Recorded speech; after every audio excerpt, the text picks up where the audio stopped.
Community events in World of Warcraft. I remember last Break the Meta, none of the monk specs were considered meta, so a bunch of friends and I got together. We rolled a full 5-man monk team called Only Zen.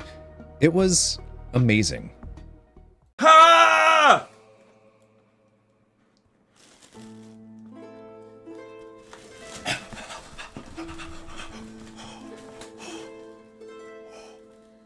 To all of my children in whom life flows abundant. To all of my children to whom death hath passed judgment.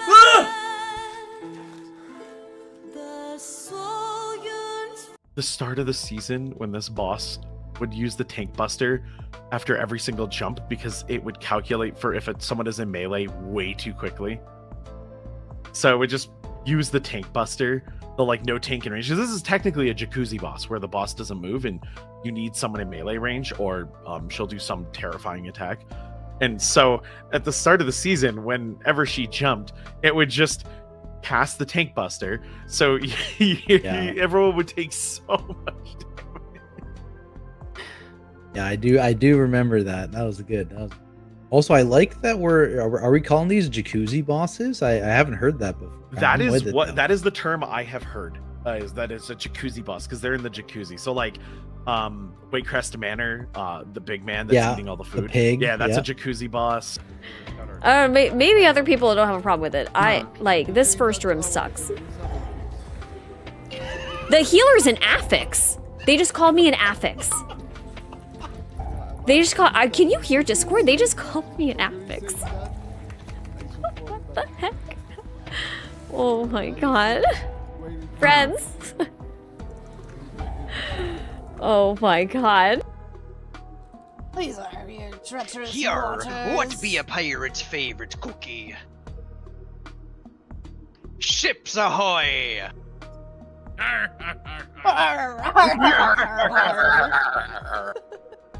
That dispel effect's gotta go. Like I love the Zolotov affixes, and I like that they go away at a 12. But that dispel one is the 1 week where I'm like, oh yeah, this is the week that's gonna suck. Like, oh, well, I'm sorry, my name's a mage and I didn't bring my D-curse. Oh, I'm a boomy, I didn't bring my D-curse. I'm like, all right, like thanks, that's huge. I'm like, healer, why didn't you heal through it? I'm like, oh, I'm sorry, I'm a discipline priest. I already ramped through one mechanic, and now there's a heal, like a bonus heal absorb. And then you want me to ramp through another mechanic, and then you say healer. And we got 4 dispels in the party, and none of you press the button. Anyway, I'm fine. Well, I'm gonna need a dragon. This is True Thunder. I want There's any dragons in this raid.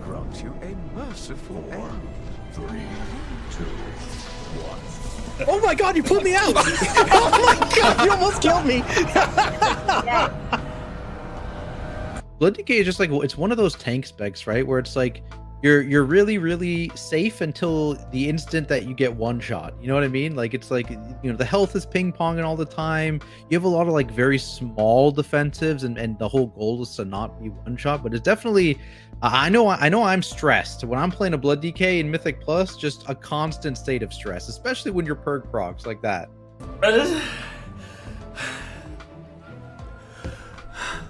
I have wet socks.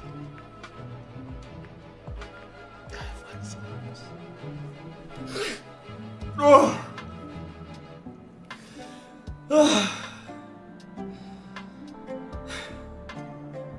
Oh, DK dropping low, but it is a DK, so It is a DK. ignore that. Yeah, Purg's not on CD. We're not worried. Yeah, don't look at the health bar. That means nothing. Like track Dancing Rune, Vamp, Runic Power, and Purgatory in your fight. Oh, they just took that. Oh my goodness. Okay. Yeah, why not? That's no. Oh, that was too soon. Symbol of hope in hate. I went too soon. Okay, that's cool. Go. Yeah. This is also a particularly deadly pack because the shoots are yeah, that's what I was gonna say. There they're we go. random targets. So We see the shaman go down. Actually, interesting thing about these shoots, a lot of people aren't aware. They're actually frontals. Huh? It is a random target between everyone in a 180-degree arc in front of the mob. So if you just have the tank the pack in one place, and then everyone else is directly behind them, so they're not in a 180-degree cone, it will only ever target the tank. What? Yeah, that's real tech. Whoa. Yeah, I didn't know that You're either. You're telling me. Wait. Okay, so I've had like 2 million healing on that pole, and you're telling me that I could have just been, my tank could have been using their physical mitigation tools this whole time? Yeah. I hate it here. Now I want to go run a siege to test this out. We could have been coasting through that pole instead of dying through that pole. We just do a cast or break the meta siege. Easy. Every season I've always done a couple of break the meta keys to get my shiny banner toy, but this time it's different. This season my friends and I have set out to smash the meta to pieces and push as high as we can. With one of each monk spec, a feral druid and a survival hunter, we can't wait to get out there and time some keys. Alright, now I am not sure how to get out of here. Am I just like stuck? Is this just my new home?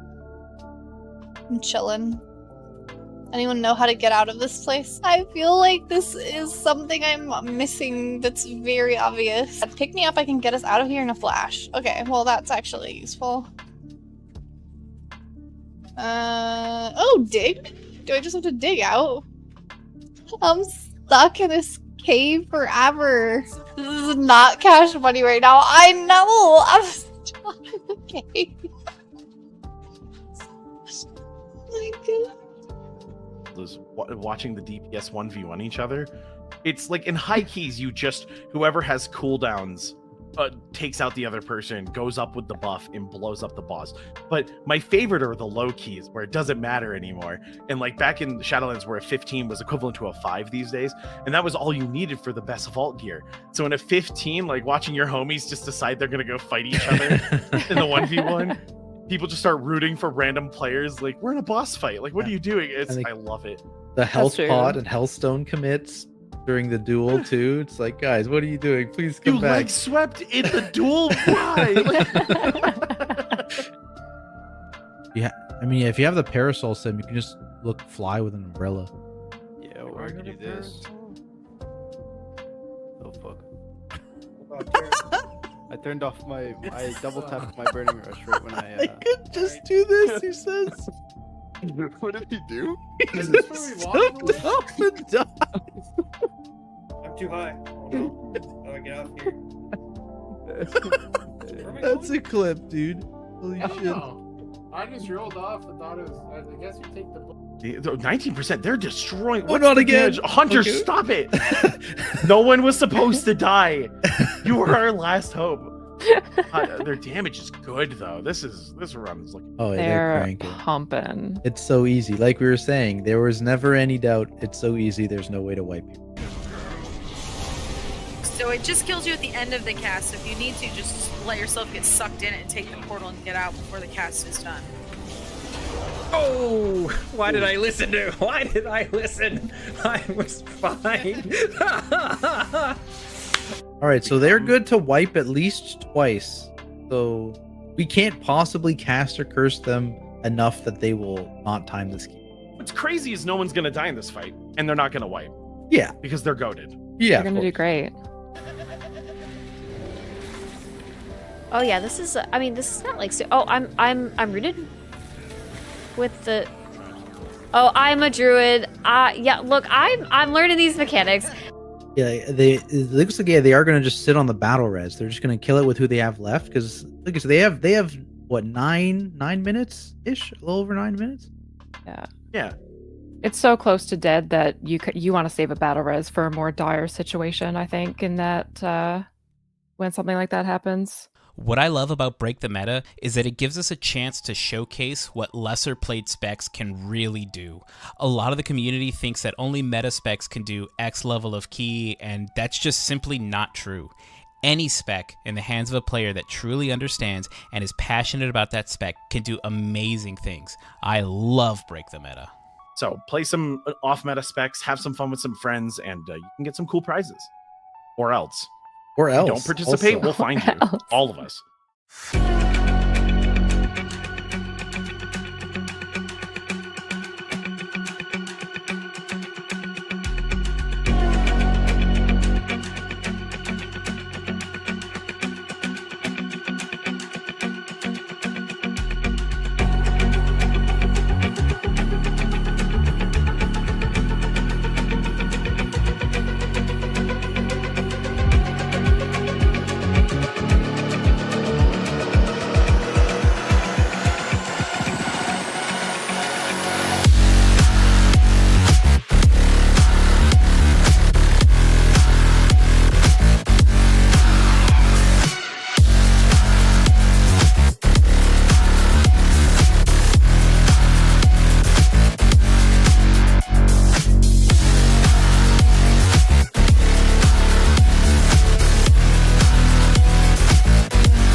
Hello and welcome to day 2 coverage of RaiderIO's Break the Meta. I am Manny, aka the True Villain Manny, and I am happy to be casting for all of you Keystone enjoyers, you dungeon enthusiasts, you WoW community. And I am not alone. I am joined by 2 amazing people. First, let's hand it off to Brock.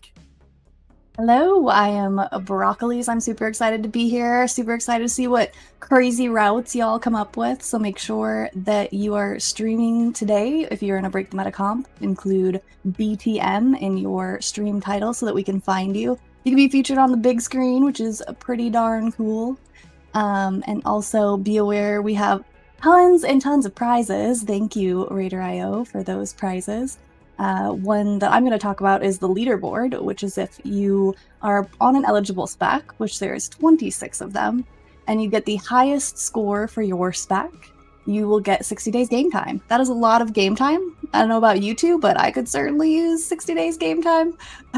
So that includes all the Break the Meta eligible specs, including Shaman and Demon Hunter. You didn't get left out, even though you are meta. You have your own Elemental Frenzy event, so as long as you are a full group of Demon Hunters and Shamans, you also can win the leaderboard. And there are a few other prizes, Tactics. I think you're gonna talk about those. Yeah. Hello. My name's Tactics, and yeah, just like Brock said, I'm super excited to be here. I'm super excited to see what crazy comps we're gonna end up seeing from some of these groups. It's going to be really, really interesting.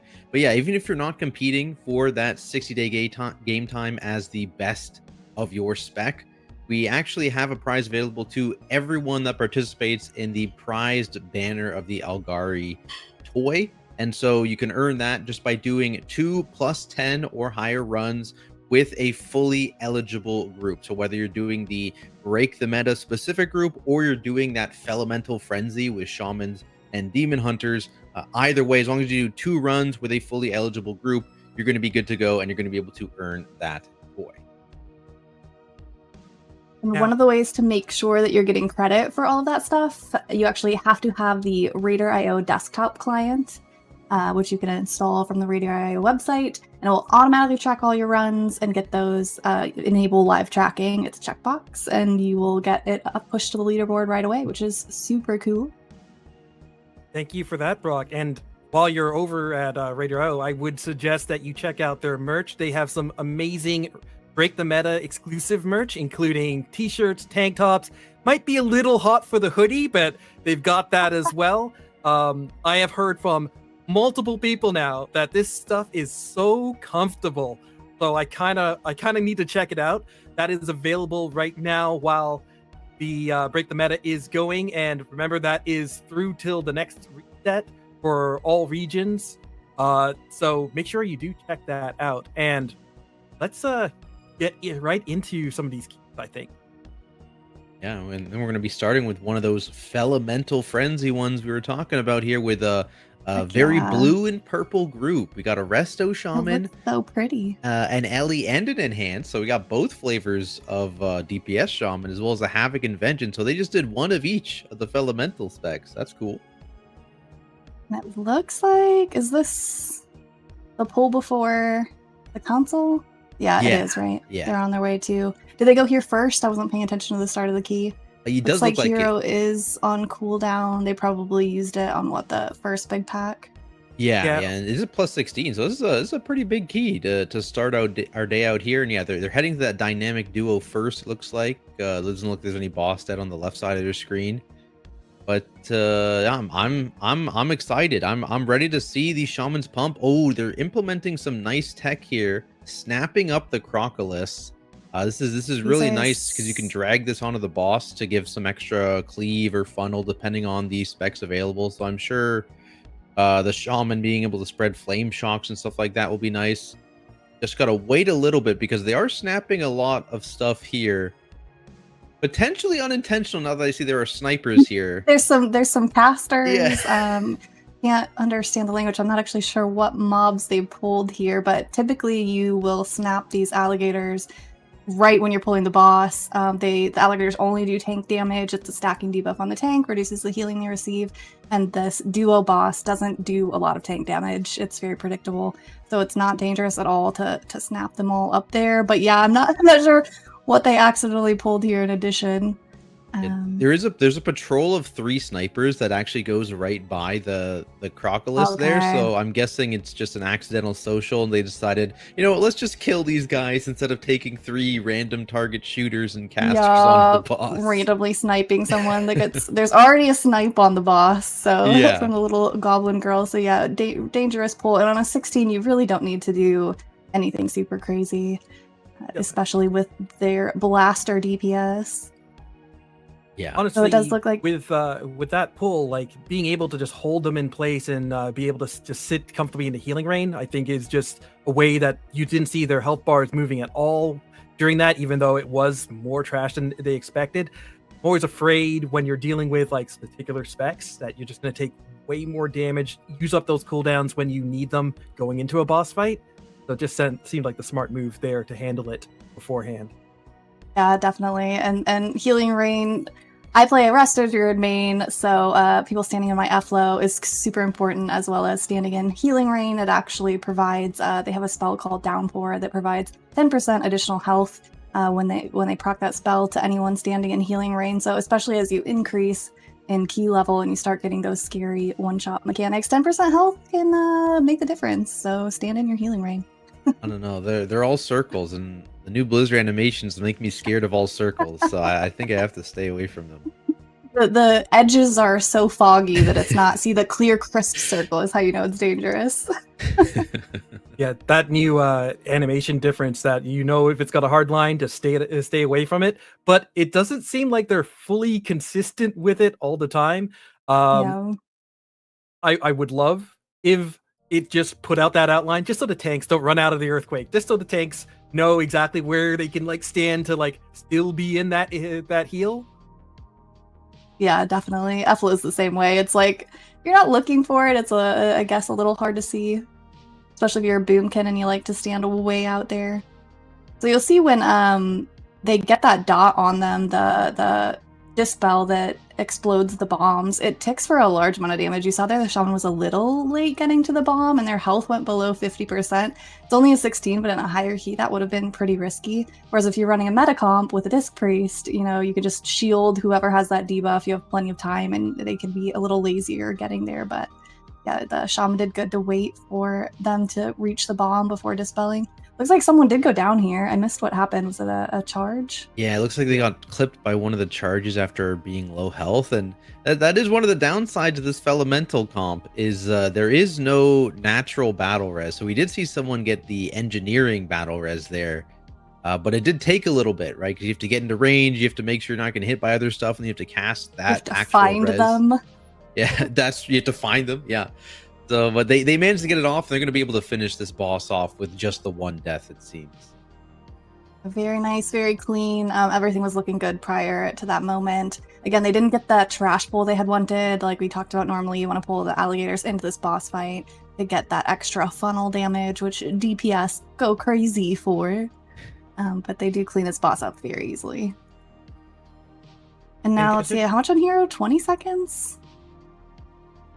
So they're just going to rush to Big Mama. Essentially, you plan your route to get the best heroes you can, and Big Mama is one of those bosses you do not want to be in for a very long period of time. It gets quite sketchy eventually when you run out of cooldowns to rotate.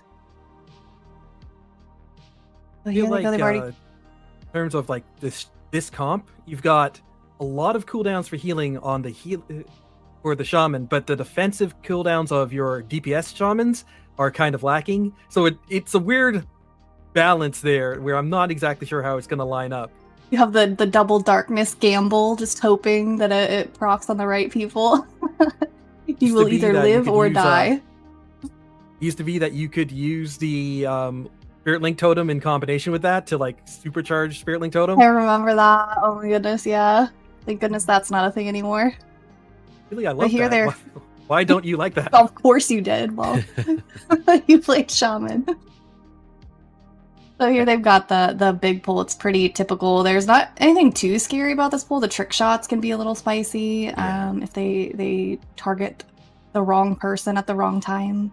I like the adaptation they made where they pulled in a pack from the left which doesn't have those extra demolitionists, as opposed to that pack on the right which has 2 demolitionists, which usually the meta strategy is to either use Death Grip to get them in or to use a Hunter Knock or something like that.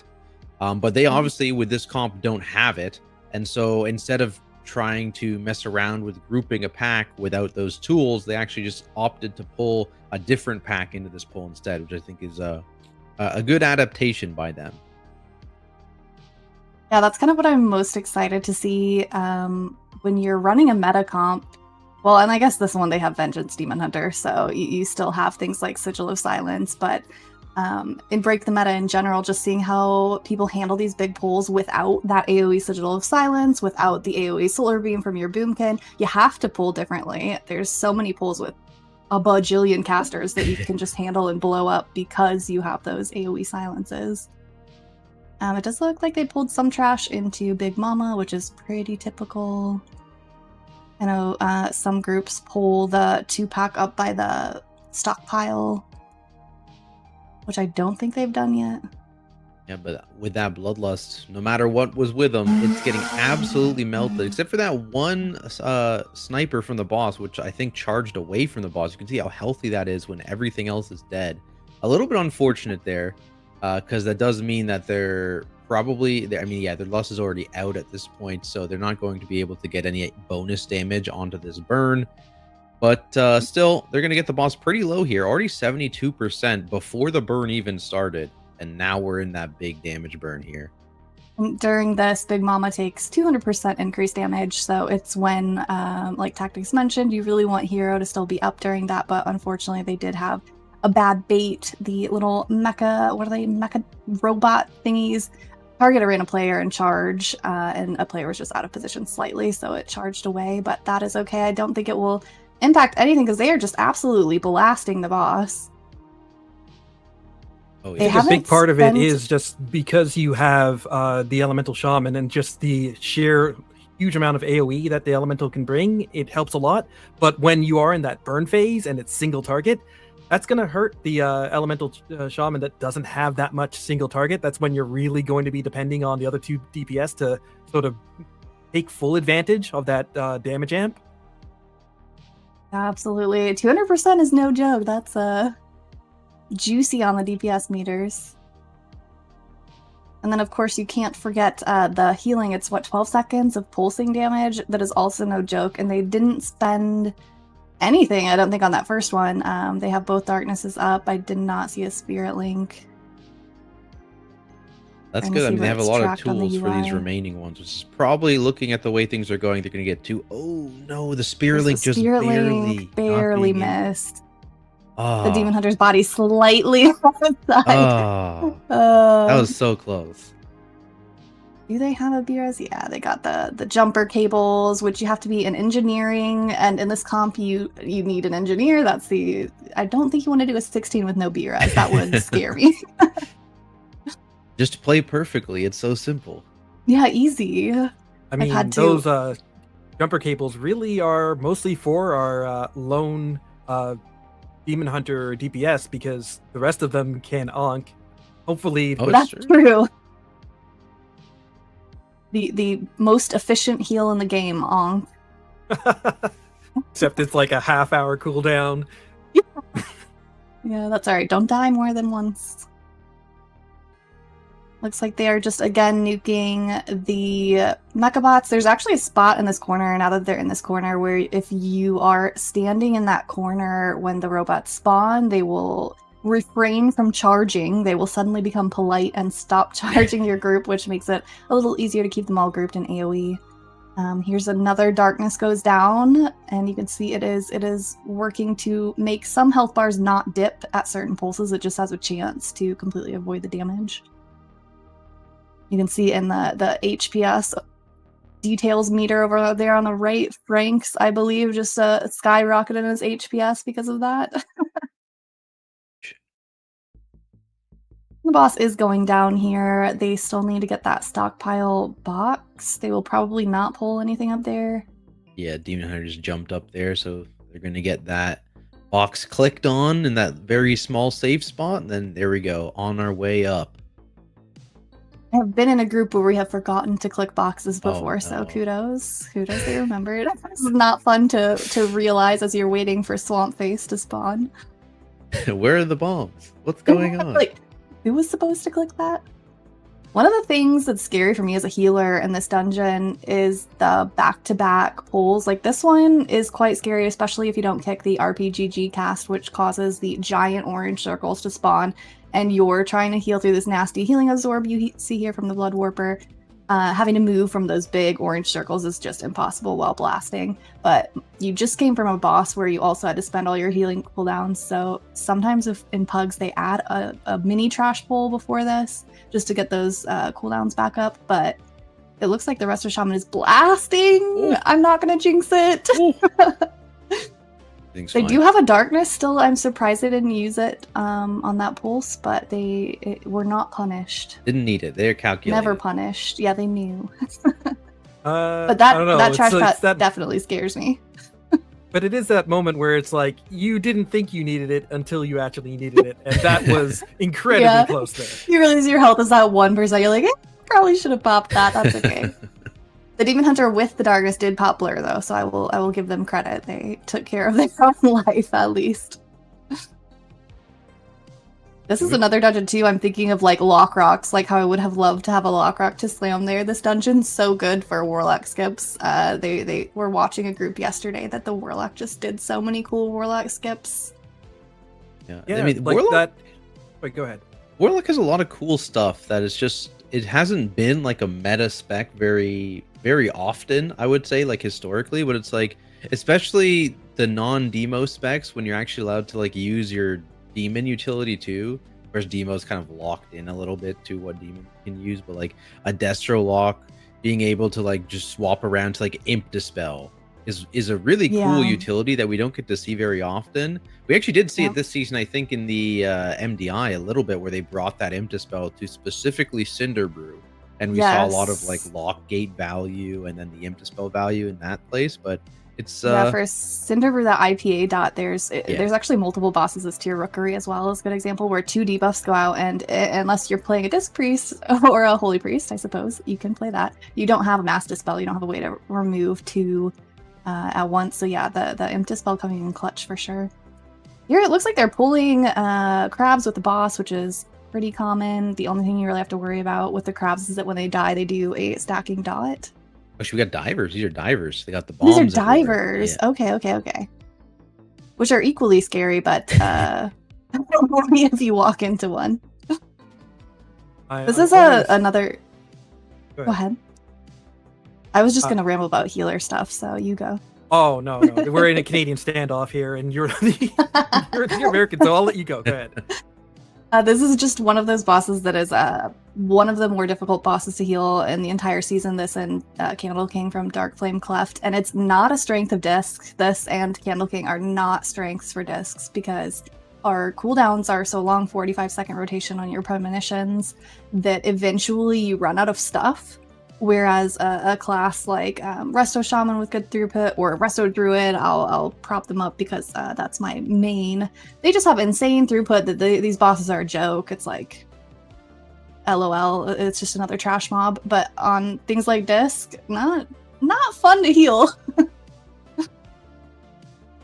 I find a lot of groups, especially pug groups, struggle on this boss because it is so consistent damage. It is just out there. Like, yes, the big throughput is great, but a lot of what people expect are just like one big thing that they can sort of plan around, that they get to like take a breather after it's done. And this boss just keeps coming at you. And it trucks. The damage that they're taking is from this vine mechanic. It chains everyone. It chains 2 players together, not the healer, thank goodness. And if they move away from each other, they get snapped back. But in addition to that, it's just a really nasty bleed. You can see it just is constantly ticking their health down. And it's not easy to keep 4 targets topped. You don't have to worry about yourself at all. As a healer, you're not taking any damage, which honestly kind of stinks because usually things like Leech help with that. But yeah, you have to have your team rotating their own defensives, and if you're pugging keys, it's really hard to plan that together. Like, if I drop a barrier when a shaman does, what is your defensive called? Spirit, I don't know. Oh, Spirit something, yeah. Spirit something. No, yep, that's the official name.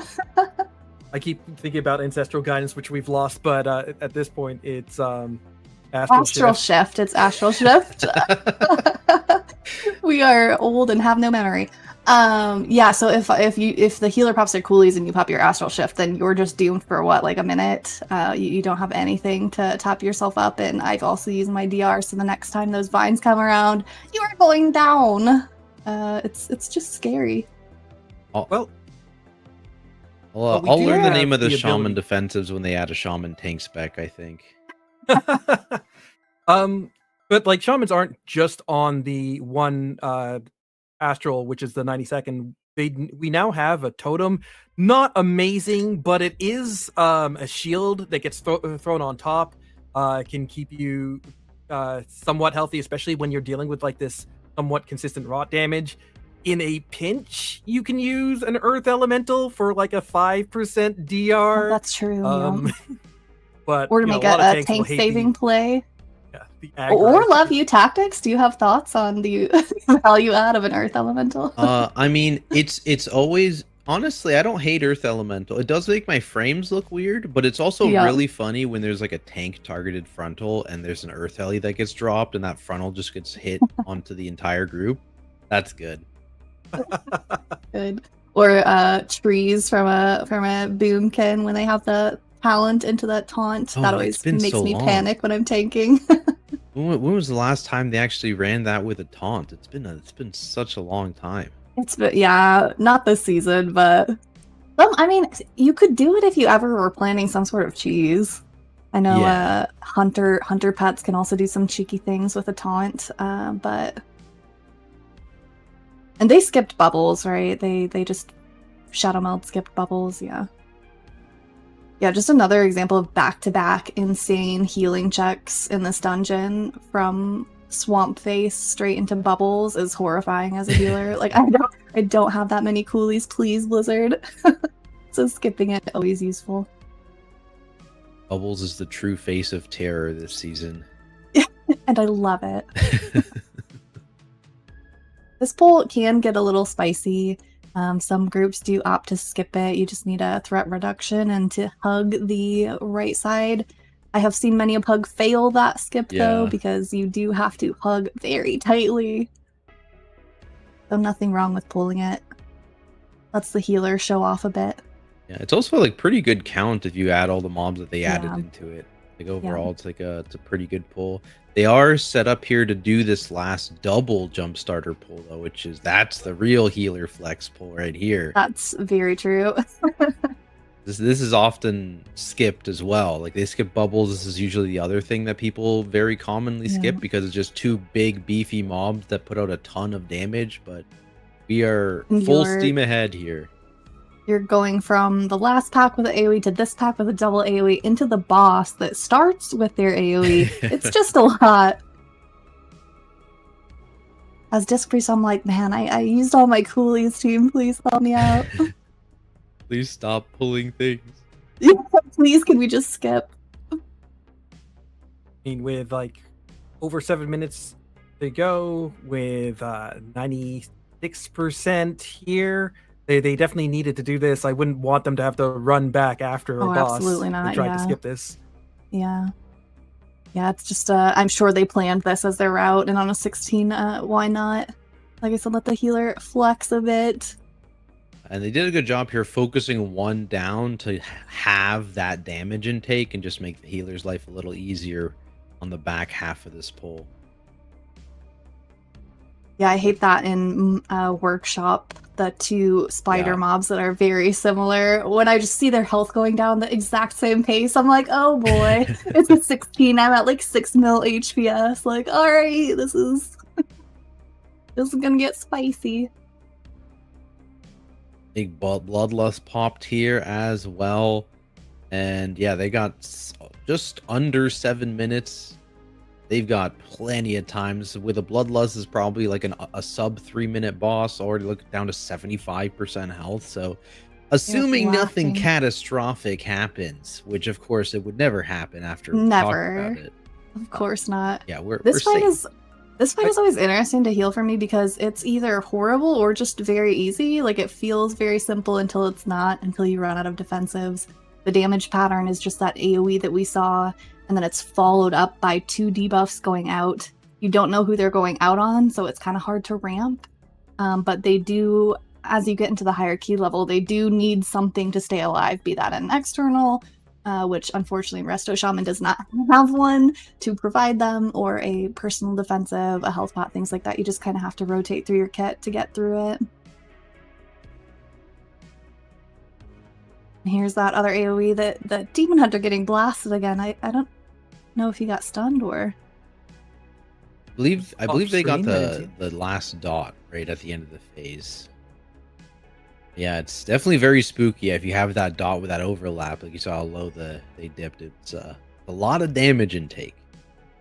Here comes the 2 debuffs. You can see those blue circles. You do not want to poop them on water, or it turns the water into shocked water, which means you have less zones to kite your orb across. Not good. Resto Shaman is just kind of keeping them top. They're no big deal. I do think the Demon Hunter popped a health pot there. Oh, you can see the rest of Shaman's at like 10% mana, so Oh yeah, it's getting spicy. All right, the boss is at 37%. They must have been low going into this poll. Usually you can start a drink during the RP if the RP is triggered late, but I think they were just so on top of the RP that they didn't get a chance. And again, it goes... There you go. As soon as you pull the boss, it's into the AoE. There's no downtime, so you can't, even if you do get a drink off, as soon as that boss is pulled, you kind of have to stand up. So 25%. The only thing I'm worried about here is the Resto Shaman's mana down to 7%. I think they would have it easy. What defensives do they have? They have Astral Shift, as we've learned it is called. So both Shamans popping their Astral Shifts there, one popping Earth Elemental, that extra 5% DR we talked about. I think they're gonna be just fine here. They're gonna kill the boss before they run out of personals. As predicted, everything is fine. And the rest are actually gaining mana up to 12%. They do have, I believe it is critical strikes return mana. So they have ways, they have magic. Also 4%. This is easy. This is done. This is over. Big Spirit Link. Spirit Link just to show off at that point. All right, there you go. 16 done. That is our first time key of the day. So congrats to this team. 1 for 1. We're for starting one. out That's strong. true. That's true. We need to get yesterday I believe they saw a timed 19. I think 19 is the highest on the leaderboard right now. So, and that was with full break the meta comp, which is insane. And what do we have here? Looks like a 12 Theater of Pain, almost through the first boss. Well, Resto Druid. Yeah, represent. Thank you, Resto Druid. And 2 druids paired with that Guardian Druid there. We've got an Evoker running around, and oh, is it an AUG? Yeah, It's I an mean, it AUG, has to yeah. be. It has to be unless they're cheating. They exist. They exist. As a healer, I still like AUG. I feel comfy with AUG. The thing about Resto Druid healing is that our throughput is just insanity. Like our HPS is hard to beat, which is a testament to how much that sometimes does not matter when determining meta. honestly, sometimes, especially with like the way that Disc has been going, and in season 1 how we had Resto Shamans, it's not so much about like how much you can heal as how much you can survive against. And so that extra health that you get from Resto Shaman, or just the shields that you get from this priest, like that can become like a big part of what makes the meta what it is. I really enjoy that kind of like whack-a-mole playstyle of Disc Priest, where you can see someone's getting targeted by something that would otherwise kill them, and you get a big juicy shield off in time, and you see their health go to 20%, and you know, like your shield just saved them. It feels good. It's quite fun. And meanwhile, the DPS is like, "Wow, I'm so powerful that didn't kill me." Like I pop my defensive or whatever. Which still helps. Good for them. It looks like they are heading down the mini-boss lane. I'm guessing they will skip. They have 2 roars and a warlock gate, so there's really no reason for them to pull those mini-bosses. Are you 2 mini-boss skippers? I'm a huge advocate for skipping these mini-bosses. Oh yeah. Yeah. Well, I hit one mob when you could hit many mobs. Exactly. And they just take so long, and they're so boring. Yeah. I do find that it's better for me at like my level to play without skips, because always somebody's gonna have to do that run back, and then if you've done a skip, they're screwed. That's very true. Yeah, the higher key level you go, this key is tight to time. This was one of the keys that as a healer and it does look like they are pulling it. It's just a 12. You don't have to do anything special in a 12. So yeah, sometimes playing safe is much better than trying to be a world first raider or whatever. But yeah, Theater of Pain is a tight timer, in my opinion. The higher you get, I feel like as a healer, I'm just waiting to pug into the right group that has enough damage. Are you guys Theater of Pain enjoyers? Like when you saw that it was going to be coming back this season, were you excited, or were you like, "Oh no, it's back"? I think, generally speaking, I like the idea of it, but I'm a fan of short dungeons, and this has 5 bosses, right? So 5 boss dungeons are never going to be my favorite. It just feels like a novel, and I'm here for a short story. But I do like the mechanics. I think the reworked fights are good. There's some fun big pulls. Yeah, how about you, Manny? I'm a little bit of column A, a little bit of column B. When it first came out, when it was just dungeons and your and you're running through them. I love 5 boss dungeons. I get to target the bosses I want to get the loot that I want. It's all good. True. As soon as you go into Mythic Plus, yeah, it exactly what you say. I just want to get through, get that chest at the end, open it up, be disappointed, and hope that the vault solves the problem. So It's your belt. yeah, that's exactly what's going to be happening next season. Every single chest you open, belt, belt, belt. Now, this pull that they're doing right now actually applies a pretty scary bleed. As Disc, I'm a little scared of the bleed, but they have an augmentation evoker, which can cauterizing flame, the bleed debuff to get it gone. So that's a huge benefit of having an evoker in your group. Yeah, I do miss my cauterizing flame from when I had evokers in the group in like season 1 and last expansion. That was a good tank tool. There is a lot of scary bleeds this season as well, depending on what you pull. But, like, Priory has quite a few. Although I guess you skip nights now. And here they're going into the second boss. Yep, this is the second boss for them. Which is really just a race on a 12. It'll be fine, but a race to get that banner down in time. Of course, as a druid, you can just shift the slow, so you're pretty immortal here anyway. Yeah. Watching this no banner is always interesting. But yeah, on the 12 here, the banners have so little health, so it's very easy to just kind of cleave them down with the boss. Not need to worry about that slow. Remember the first time I did this on Disc Priest where you don't have a root removal? It's just like, oh, I guess I'm just kind of dead here, eh? And lucky for them, it looks like the Og Voger got thrown down with their rogue. So just sort of like sit down as the Og Voger, because it's not so much what you're doing as it is what you're giving to other people. Blasted. I like the party chat. I won, ... Was that from the evoker? That was from the evoker. All right. I like their attitude there. They got deleted in 3 seconds, but still found victory. And then when these two players come back up, the victor gets a damage increase, I believe. I'm not a DPS, so I'm not 100% sure on that, but there is motivation to plan. Oh, okay, which is perfect for augmentation, because their damage doesn't matter anyway. Exactly. You just sort of lie down and just buff through everybody else. Enjoy your support fantasy. I could never get to support. When I left the game, it was because I was totem twisting in BC and said I can't deal with this. My damage needs to be my damage. I'm obviously a fan of that type of gameplay as a healer main, so I do really enjoy augmentation and keys, but in Raid, good God, it needs help. The amount of effort you have to put in to be a good aug in Raid. Gotta open up your Warcraft logs between polls and your spreadsheet of who pops what cooldowns when.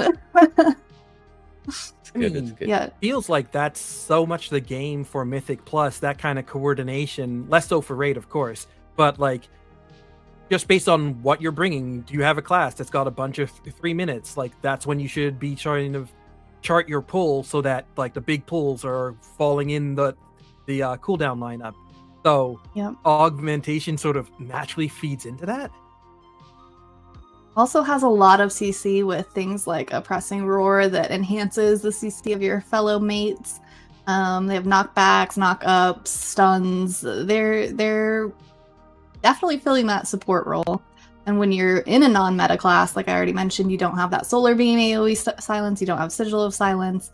You can't really just copy the ginormous pulls that people in the top keys are running, because you will run out of kicks without coordinated CC. And here it looks like they are going down the... What do you guys call this wing? The Gore Chop wing? Yeah, I'm sure. Oh, Abomination wing, maybe? I don't know. Yeah, sure. I like that too. The stinky wing. Stinky wing. That's burps and farts and stuff. I don't know. The one mob that does the frontal buttle. The wing of flesh. I don't know. It's been a while. And I tried to forget Shadowlands. This pull is usually people hear this, but they're here still on a 5-second cooldown, so they didn't have it. and you could just pull everything. I don't know about y'all, but whenever I pug this key, they just don't interrupt Withering Discharge. I think it's like one of the easier interrupts in the game because it's such a long cast. But as a disc priest, I just plan to drop barrier as the cast goes off and hope for the best. I'm so used to wiping in this pull. I don't know if it's like the hero turns off DPS's brains and they're just like must DPS, must pew pew. That's no gotta kick. be it. Gotta be it. I would comment, but you said hero and I lost the rest of the sentence. You saw red. You got thirsty. Bars needed to go down.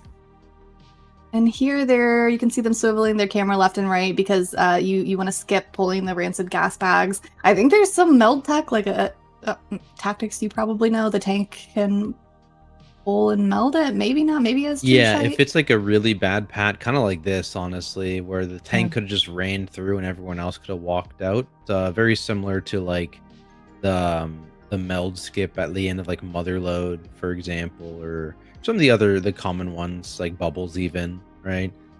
Yep. But yeah, it's not a big deal waiting a few seconds, especially in a 12 if you have a bad pat like that. They're blasting. They're only 11 minutes in. They have plenty of time, so nothing wrong with taking a nice little stretch break. And here's the belch fart mob. I always enjoy that visual effect. Just whoever designed that had a good time. Yeah, it's unusual for something to have both a frontal and a backle Buttle. at the same time. Backle. Yeah. I like buttle. Buttle. I kept on calling it a tail lash, and then I was running with a friend of mine, and they said, no, just call it a backle, because everybody immediately understands what you mean. Yeah. So I give them credit. That was pretty Meanwhile, smart. I have potty humor, and then I also raid lead and just call everything, poop a mechanic over here, like poop there, poop here. Just the potty humor. This is the wing for the potty humor. Sure. That's true. It's very fitting.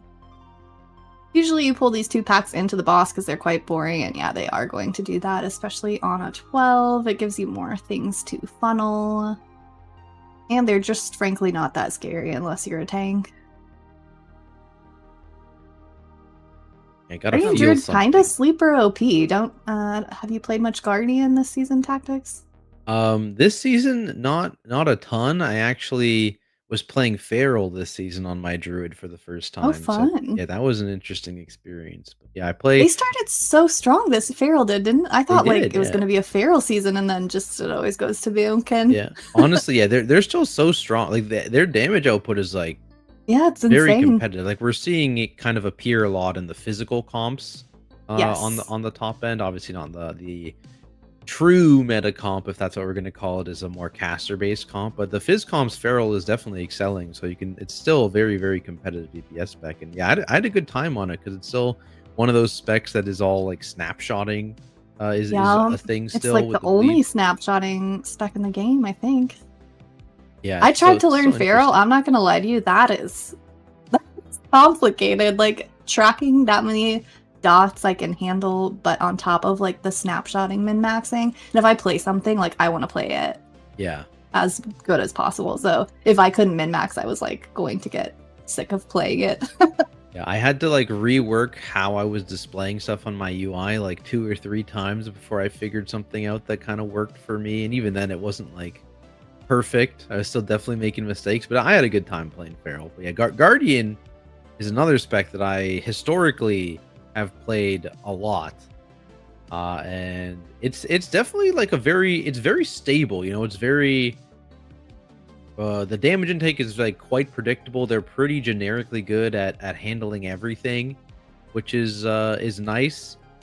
Their one downside is probably outside of the power of Boomkin, which is also providing the same raid buff, is probably that their personal damage output is like relatively low compared to the other tank specs, but that's not a huge problem, honestly. Yeah, I feel like when they have Incarn up, they're just immortal, and they can pull off so many crazy big pulls where a healer normally would be panicking about the tank, but instead can just spend all their GCDs keeping their silly DPS alive. Yeah, exactly. It's still. I do miss the after the wildfire days where you could also just pump out AoE healing while you're an incarn. Yes. But yeah, unfortunately we Kind don't of run the that prop talent. pally dream. Yeah, you mentioned raid buffs. Druid has arguably the strongest raid buff or Yeah. Mythic Plus buff with the 3% versatility. It's actually insane. So you'll in any meta you'll see one Druid, and it's kind of a waiting game to see that season which Druid comes out on top, and they're the meta, and the rest kind of get left behind. Yeah, I'm trying to think. Was it I guess last season, was there a Druid last season? It was maybe like the one season there wasn't. Balance. Was I think balance balance in the meta? was. Okay. I think so. Maybe production can check what break the meta considered meta, Yeah. but I'm pretty sure balance was insane. I mean, I still do recall some seasons where you weren't really seeing a lot of druids. There was that season just in Dragonflight where it was like everybody wanted to have paladins because you could do so much off healing with your protection paladin. Ret had just gotten its buff, and so there was a question for like, oh, are we going to see a druid? And then like clockwork, Guardian Druid jumped into the god comp Yeah. right after that. Yeah, and Restoder is probably one of the, historically speaking, most meta classes. I know it's not right now, but just in general, if you think of a meta Mythic Plus healer since, whenever Mythic Plus was introduced, Legion, it's just always been pretty insane in keys. Yeah. Ignored in raid, but we won't talk about that. yeah. I mean, yeah, the kitty weaving is. Are they still kitty weaving? I heard there was like a build now where you could like boom can weave. We don't talk about that build. Oh, okay. No, I'm just kidding. No, a lot of people are scared of being a melee DPS healer. And in the past, it was a lot more complicated because you have to spend a GCD to get into cat form to start DPSing. So the cost of DPSing as a Resto Druid required a little bit of thought, a little higher skill ceiling. But now we have a talent called Fluid Form, which allows you to use your cat abilities and it instantly turns you into cat form. So you don't waste that GCD. So that helps a little bit. But in exchange, our damage did get nerfed. So we still do good damage, but we're not like unreasonable or anything like that. I would think just because druids just have your hots rolling before you commit to cat form or even boomkin form, that it wouldn't be such a cost to like lose that GCD. So a lot of our healing in Mythic Plus now comes from regrowth spam. Hots will get you through. You're not wrong. Hots will get you through like the light damage, but in terms of like the giant pulls where people's healths are yo-yoing, you have to come out of cat. But for pulls where it's mostly tank damage and the tank is self-sufficient, yeah, you get a lot of time to kitty weave. And our priority damage is great. We can, assuming you're not cheesing the AoE, you can part of the wild nuka a single target with DPS Convoke. Here it looks like they're unsure on route whether they need these two or not. They probably should have pulled these with the other packs. This section in general in Theater of Pain, I love watching people route this because you can do so much cheeky like snapping. I was in a group where like a demon hunter like jumped off, tagged something on a future platform, and then jumped back on and like pulled. It's like you could do so much crazy stuff. I was wondering if we were going to see something like that because the healer had sort of gone off on their own. Yeah, 12s are a perfect place to like test things like that. Here, like I said, they all kind of were like, do we actually need that 2-pack? Let's just pull it. I would always just pull it just to be safe when you have time, because coming back to this platform afterwards is like just not going to happen.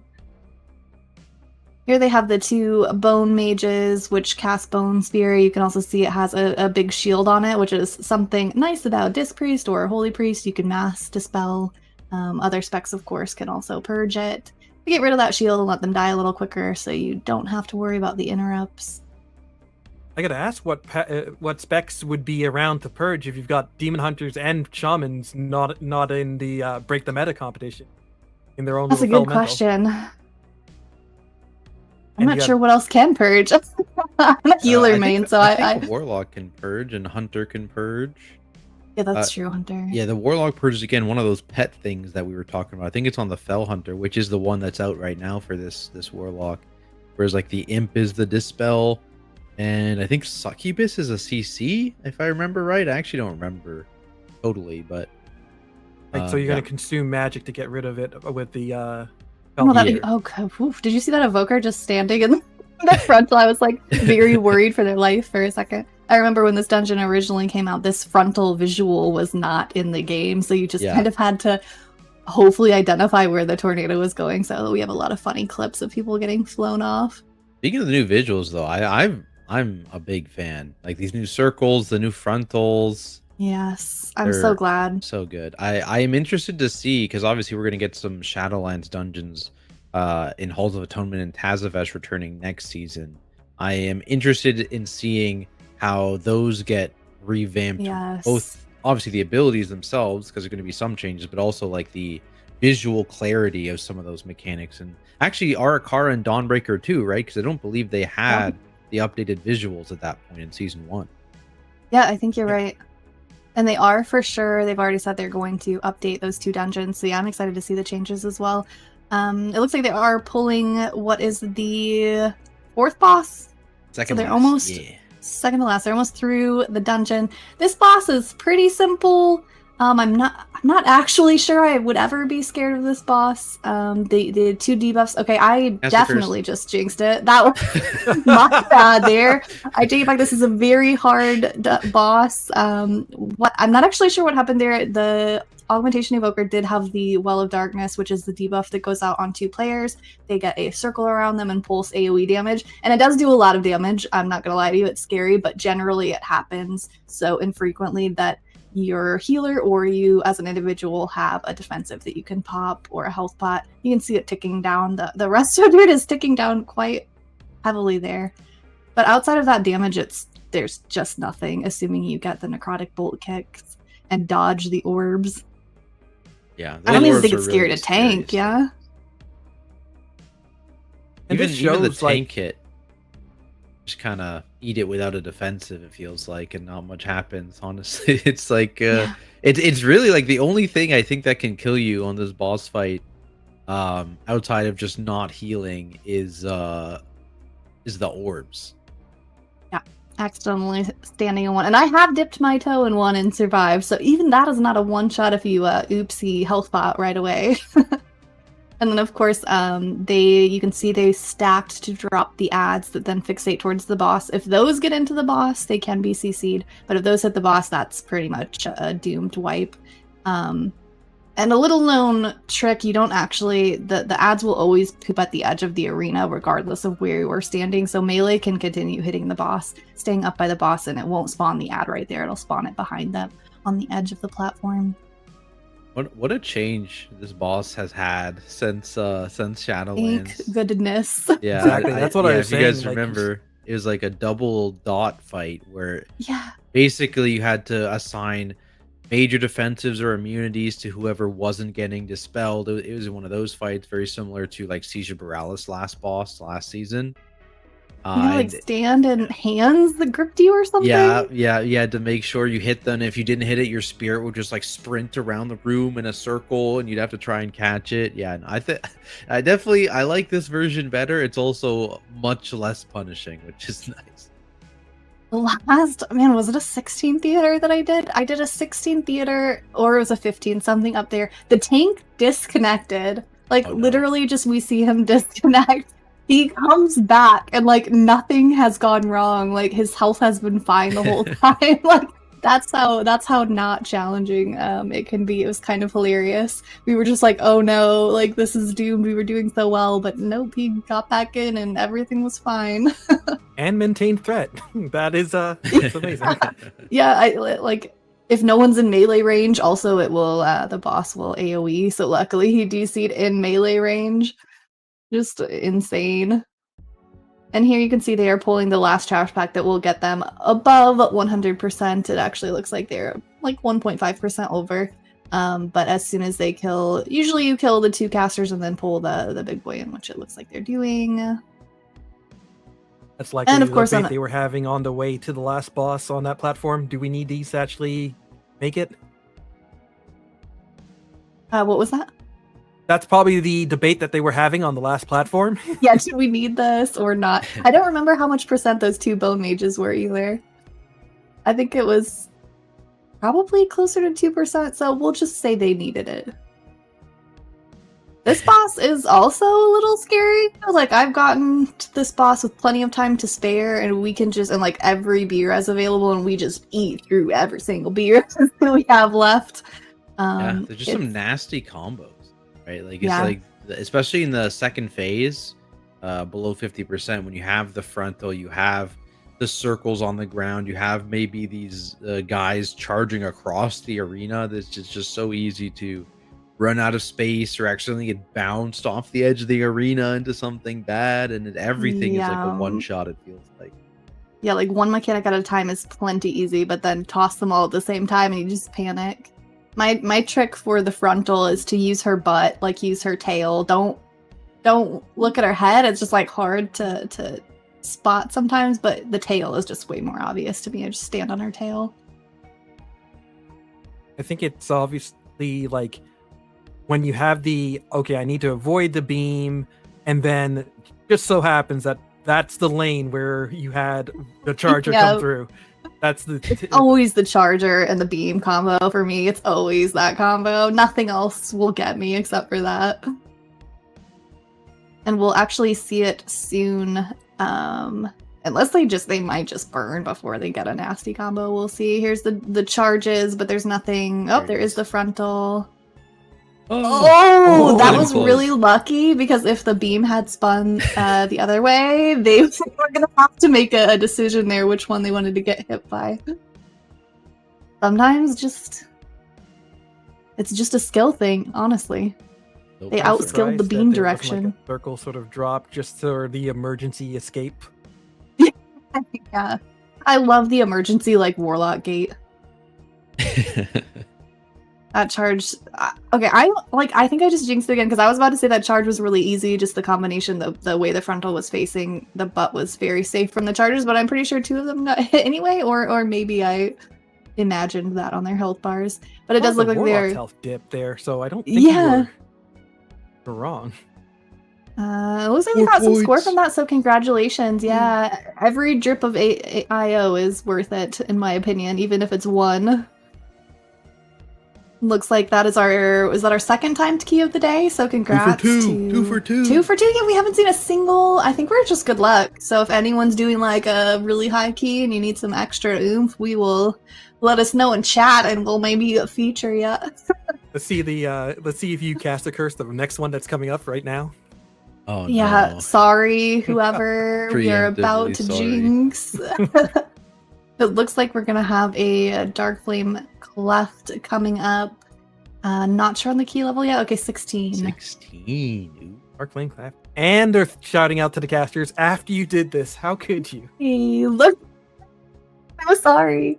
I'm so sorry. Shout out to the casters with a heart. No, we're here to give them luck. Chat, send them all the good vibes. I believe as well. What do we? Am I looking at a double warlock comp? Double warlock. Are they both the same spec? It's That's the question. what qualifies not demonology. Is that an arcane Yeah. mage? That looks arcane. It's a frost mage. It looks Frost like. mage. Yeah. Oh, they got a destro and an af, so we got both flavors of lock. Hey, 2 flavors of lock. I love it. I also love the monk physical buff. Yeah, it's With good. this comp. That's the guardian druid definitely going to take advantage of that. All by their lonesome. Yeah, Were we just yeah. saying how great guardian damage is? That's true. They get a little bit of buff. Mistweaver is another spec that I think just has so much healing throughput in general that not too much scares them. I'm surprised they weren't more popular. They're also a really easy healer if you've never healed before to get into, because there's just a meme that you don't actually have to target raid frames when you're healing on them. That's because true. of- Oh, just had one. The because of- warlock deleted. Oh, wow. That looked like just like lost aggro, or That's possible, yeah, because I think they just got the new set of smallies, the little Yeah. labors from the ceiling, and so those might have gone crazy because the DPS were still rolling from their damage from the Bloodlust. Yeah, that spinning crane kick was just too strong. Powerful. I love this wild wallop ability on my druid because there's like nothing more satisfying than dropping an Ursol's Vortex right in the middle and seeing them like bounce out and come right back in. I just love it. I would love you for that, because when they get sent all over the place, when I'm trying to AoE them, it Yeah. badness. I'm not sure if the Guardian has Ursol or not. It's either that or Mass Entangle. It's a talent node. I'm guessing surely they have Ursol. Yeah, most likely. Mass Entangle after the nerfs, I'm a little sad. There's Yes! not a lot of situations where you really can use it. Yeah, it's very sad. Just the last 10 seconds now, so kind of a bummer. You can't permanently mass root, whereas before it lasted the full 30 seconds, and the cooldown of the ability is also 30 seconds, so you could just keep something mass rooted. You can keep a group of somethings mass rooted forever. And you can still single target root, of course, which does last the 30 seconds, but that's not as fun. I mean, it feels like this was something that needed to be balanced from the way you're describing it. So No, come on, fun detected. No. Here it looks like they are locked doing down with one character. AoE lockdown. Here it looks like they're doing the LOS tech where they pull a giant pack in the room and then LOS just so that everything groups up. Otherwise, you have the casters that just chill, like that one mole over there in the corner is doing. And nobody likes casters that are just chilling. These packs also, is it the Wick Lighters? They put a pretty nasty dot out that can tick for quite a lot. This is another pull where I really appreciate Disc Priest because you have cooldown reduction on your Dispel if you time your premonition for it, and you also have Mass Dispel, so you can just get rid of the most scary part of these pulls as Disc. There's that Ursol. It's kind of hard to see there, but it did stop that knockback from spreading everything out, which was really nice. Excellent Druid utility there from our non-meta bear. Let's go. Will Barrel. I love that name. I mean, it This is doesn't a bear matter so pun I much will for the accept. affliction lock, but definitely for our other two range DP, keeping them all grouped together so they can do the AOE, burn them down. Yeah, absolutely. And it does look like they are heading straight into the boss.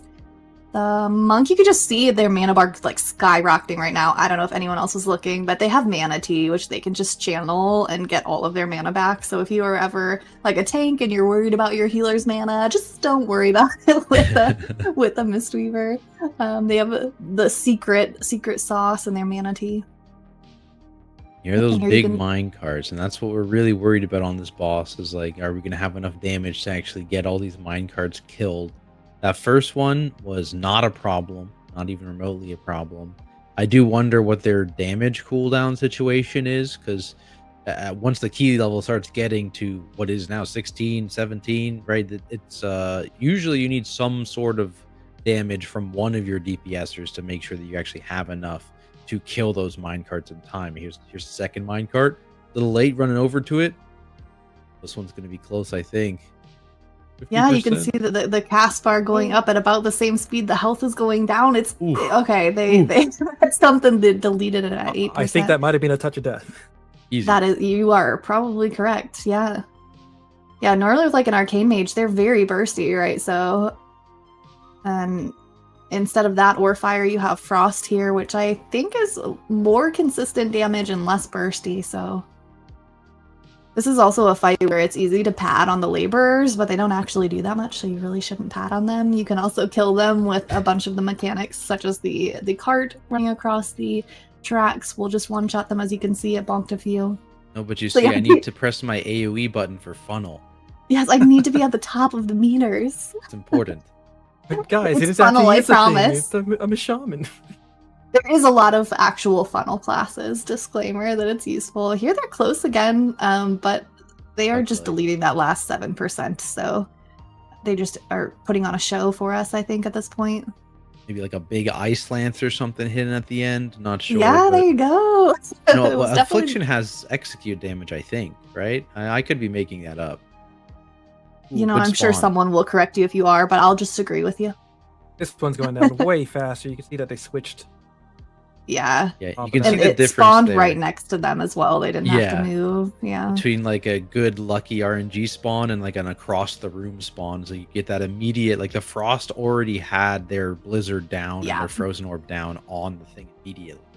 Saves juicy days. And you can also see that charge there was not great, but it doesn't particularly matter. Generally speaking, you want to aim if you're the player targeted by that boss charge. You want to aim it into a pillar close by so that it doesn't move out of your casting range. And it went all the way over to the wall, but it simply doesn't matter. It's going to die regardless. You can see the monk is stopping here to drink before this next pull because it's pretty much pull until the next boss. If they do this big room pull, which most groups will do on a 16. Got 2 candles. So it looks like they're probably splitting it into 2 if they're just stopping with this. Not doing the big triple candle pull, which is I good. love the triple candle pull of the healer. I love despise the it. triple candle pull. So it can be scary because the little blazing fiends they cast, if they get a cast off, you get a stacking dot that increases the damage you take from all fire damage. And as you can just see, that wandering candle did quenching blast, which is an unavoidable fire AoE. So if you miss kicks, things can get spicy pretty quickly. I'm not sure. Can you LOS quenching flame? I know Yes. you could at one point. I'm not sure. Okay. Yeah, you can LOS both, I believe. Like even the Blazing Fiends cast, like that dot that they put out, that obviously is interruptible, and so in this case you'd want to interrupt it since there's only 2. Yeah. But in the next room when there's like Please, 7 or DPS. 8 of them, yeah, it's not uncommon, especially in the higher keys when you can't kill them in your CC chain, to CC Right. chain like next to one of the big candles on the outside of the room you use for the boss fight, and then run around the candle when they all start casting and LOS the 6 or 8 stacks of the dot. That's big brain tech right there. I just prefer to heal through it. It's so much more fun. Just drop my barrier because I know no one's getting a kick. Kicks are I overrated. gotta imagine your mana bar is far greater than I'm not used to. No. Need to drink after for sure. Looks like they are pulling the last pack and then they will be good to go. I'm guessing once they kill the what are they? Task workers. I don't even know what they're called. The little kobolds. They'll probably just pull the wandering candle down the hallway and finish it off. There is some tech that I found really interesting from the MDI a few weeks ago where because of wearing the trinket Eye of Kazan, they could CC like one of these little task workers and just like permanently CC it back there to stay in combat. And then during the Candle King, does anyone know what I'm talking about? During the Yeah, Candle King, like yeah. it would come up. So there's just all this tech to stay in combat. The way Eye of Kazan trinket works is you gain stacks of a buff, and anytime you leave combat, those stacks start to deteriorate. So the MDI was just like finding out the most creative ways to stay in combat with things so that those stacks don't drop. Yeah, it was a really cool thing in this room. Basically, what they were doing is they were hard CCing with like polymorph for DH in prison. The one spam caster, the one there's one firebolt guy with the dot that we were talking about earlier in this room, because you also don't have the kicks to handle that mob if you're pulling the rest of the room at once because you're already tied up by the 4 blazing fiends that creates. So it's both benefiting you by keeping you in combat until the boss fight, and also letting you have enough kicks to handle that pull safely, because then when it comes in on the boss fight, it's just one guy you're kicking with the boss, so it's pretty easy to Yeah. handle at that point. And you get that funnel. Yeah, And big. here they're up to 6 stacks of the dot. We were talking about that stacking dot. I think that was just one round of all the fiends getting a cast off, so they probably ran out of AoE. You can see that the tank pulled it towards this candle, I think in preparation to LOS if another one goes off, but they did drop stacks, so it's not quite as scary now. They're only at 3. We did see our Mistweaver LOS there, the big hit, so we saw There we you saw go. the tech There you in action. go. Someone tried. So yeah, you can take that into your next key. You can be the only range that hides behind a candle. I was thinking that another way of going about it would be using enough stops to delay the cast so that your stacks would drop off, kind of reset your stacks that way. Yeah, that's good. But again, it's just a matter of coordination, being able to say like, okay, this is when we're going to use our stops to like to get that break, and what can your healer handle in the process. Your healer can handle everything, and if they can't, it's their problem. I mean, you must be used to pugging. That is all that I do, so yeah. I'm very used to pugging. Honestly, if they can't, they need to level up and get Ooh, some of that was- RaiderIO merch, which will There you empower their go. abilities within There you keys, go. guaranteed, according to production. We to have been told increase by their production IO. it is guaranteed. Yes. Literally, they typed it in chat, so we have screenshots of that. On this boss fight, I feel like a lot of people actually don't understand the mechanics of this boss fight and just kind of YOLO it, but the easiest way to explain it is that anytime the boss lights a candle, the raid will, or the party will get a dot, a stacking dot for the number of candles the boss lights. So let's see what's coming out. The barrage will target players and they'll light candles on fire. The goal is to light as many as you can, because the next ability the boss does will light any candle that you missed. And again, that applies the dot. Here you can see they have quite a lot coming out. That's 5 stacks. That's not a joke to heal. You're gonna see their health ticking down, and it's increasingly difficult depending on the healer you're playing because those tornadoes come out right away as well. Generally, you want to aim at one candle only to blow out one candle only, so that again, when the boss lights it, it only applies 1 stack. But that means you all have to stack and you all have to dodge the tornado together, which means your healer cannot plant and heal that 5 stack of nasty dot you just put on everyone. Mistweaver, of course, pretty mobile. They just need to be in melee range to punchy. Oof, that was spicy. Yeah, the higher the key you go, you have to be 100% health and you have to have a plan. Yeah, that's especially why it's like really bad to have a lot of dot stacks from that 2nd hit, because it leads right into that big boss hit. You can see both warlocks, I believe that's Dark Pack. Pop Dark Pack on the last one, which gives them a shield. Here they have another 5 stacks. I'm feeling so bad for this healer. Typically you only have like 1 or 2 there if your DPS is spread out well, just to have more coverage on the candle lighting. Especially with 3 range, I would if I was this Mistweaver, I would have a little talk with him after the key. And of course the boss is going down with no issue. Boom. Now, are we going to see... I mean, surely we see the skip. Yeah, the Warlock actually makes this skip super easy. Yeah. Another I one of love those- this skip. I don't know why. I have such a blast watching people try to jump up the wax stairs. Yeah, with like no Mind Soothe and like no blockade. It's really funny watching people try and hit it. Yeah. The funny clips of people using like a pally horse and just like going way far and pulling the entire pack. Fortunately, I learned it with a demon hunter trying to teach me, and it's just double jump, stupid. I was like, what? Oh my god, like I don't have that ability. I am a shaman.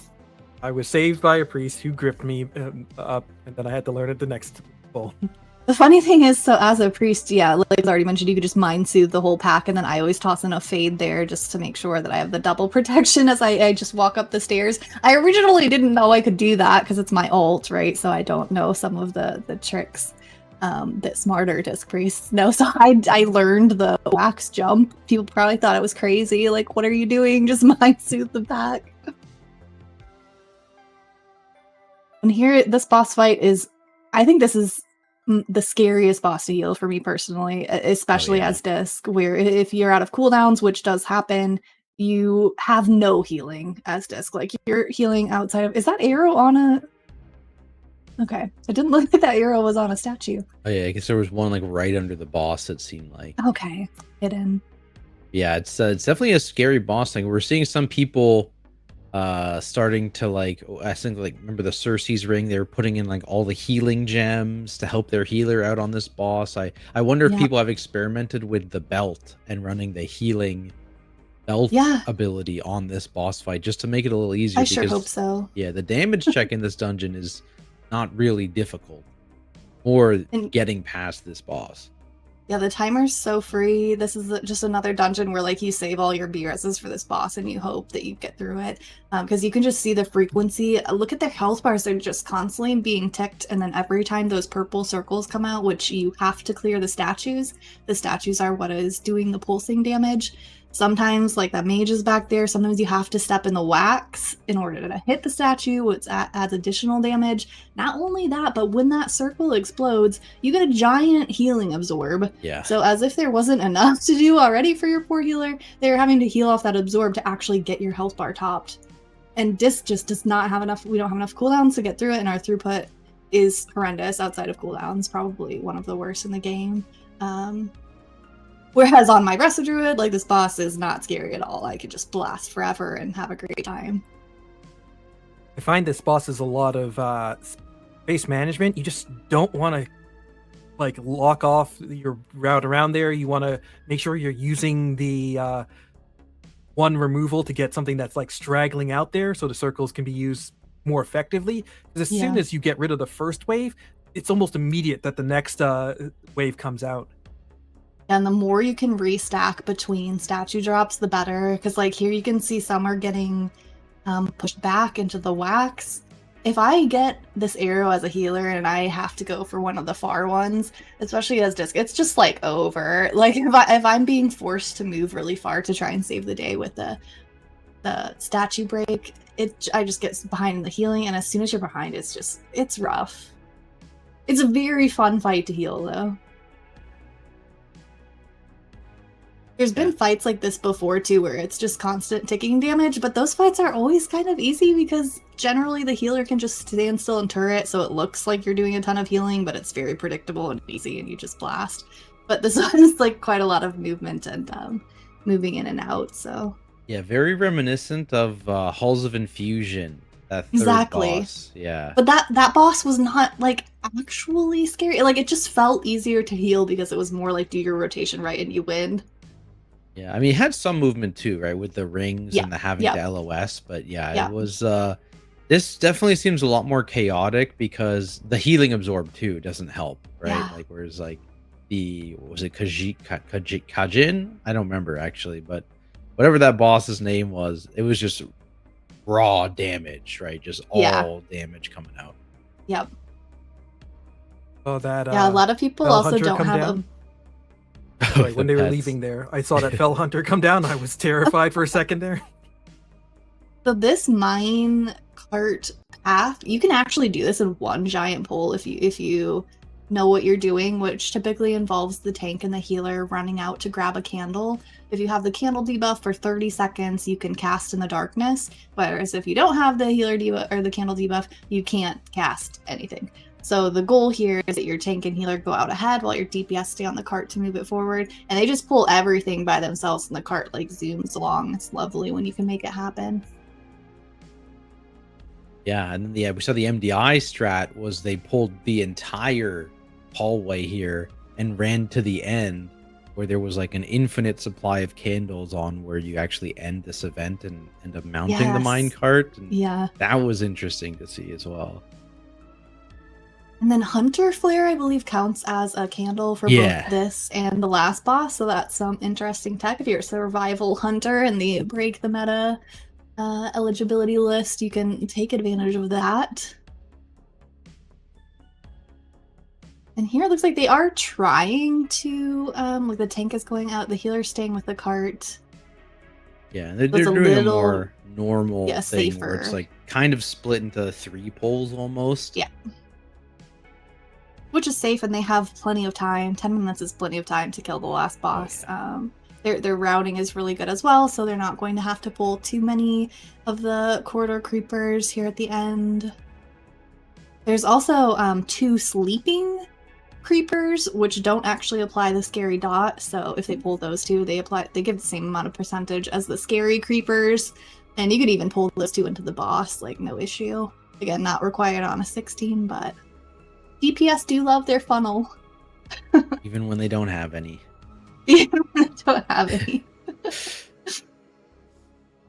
Here it looks like this is the last pull. They are almost to the end. When this dungeon first came out, this was a big like people did not like Oh, this, yeah. and they've updated it a lot, thank goodness, because it could have been pretty brutal. Yeah, I It's think just there's like 3 or 4 tuning passes they did on the PTR, and Yeah. I'm pretty happy with how they ended with it. Honestly, like I think this is a good happy medium, medium. between like what it was before and like just regular trash, you know.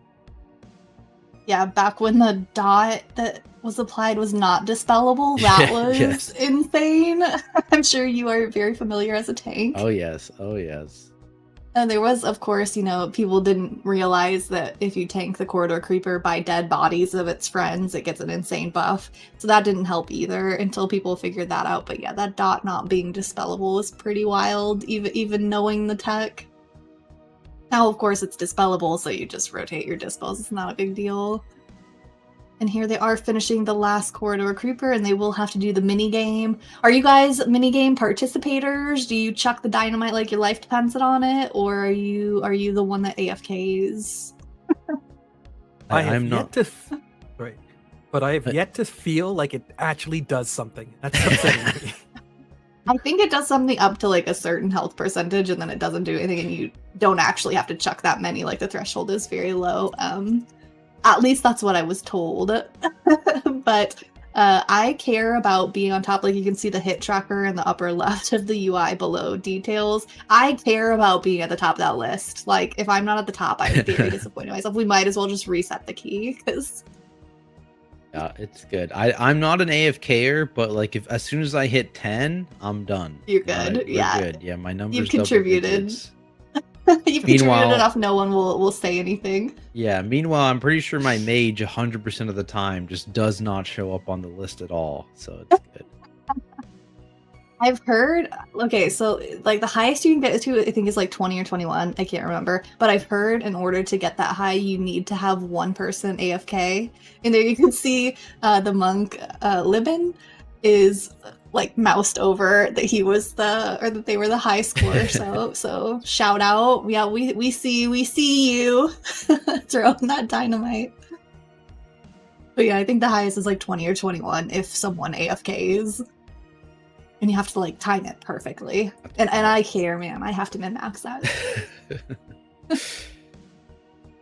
It looks like their trash percentage here is perfect. They have what, 3 corridor creepers? They're gonna be maybe even a little bit over. The problem with these is that they're so low count percentage for how much they dealt with, and a lot of these dungeons this season have been very front loaded, where at the end you really want to have everything done. You're not trying to make up trash at the end because the problematic pulls are at the end. Yeah, like this room had a ton of trash, like you said, but it's all low percentage. It just feels like it takes forever.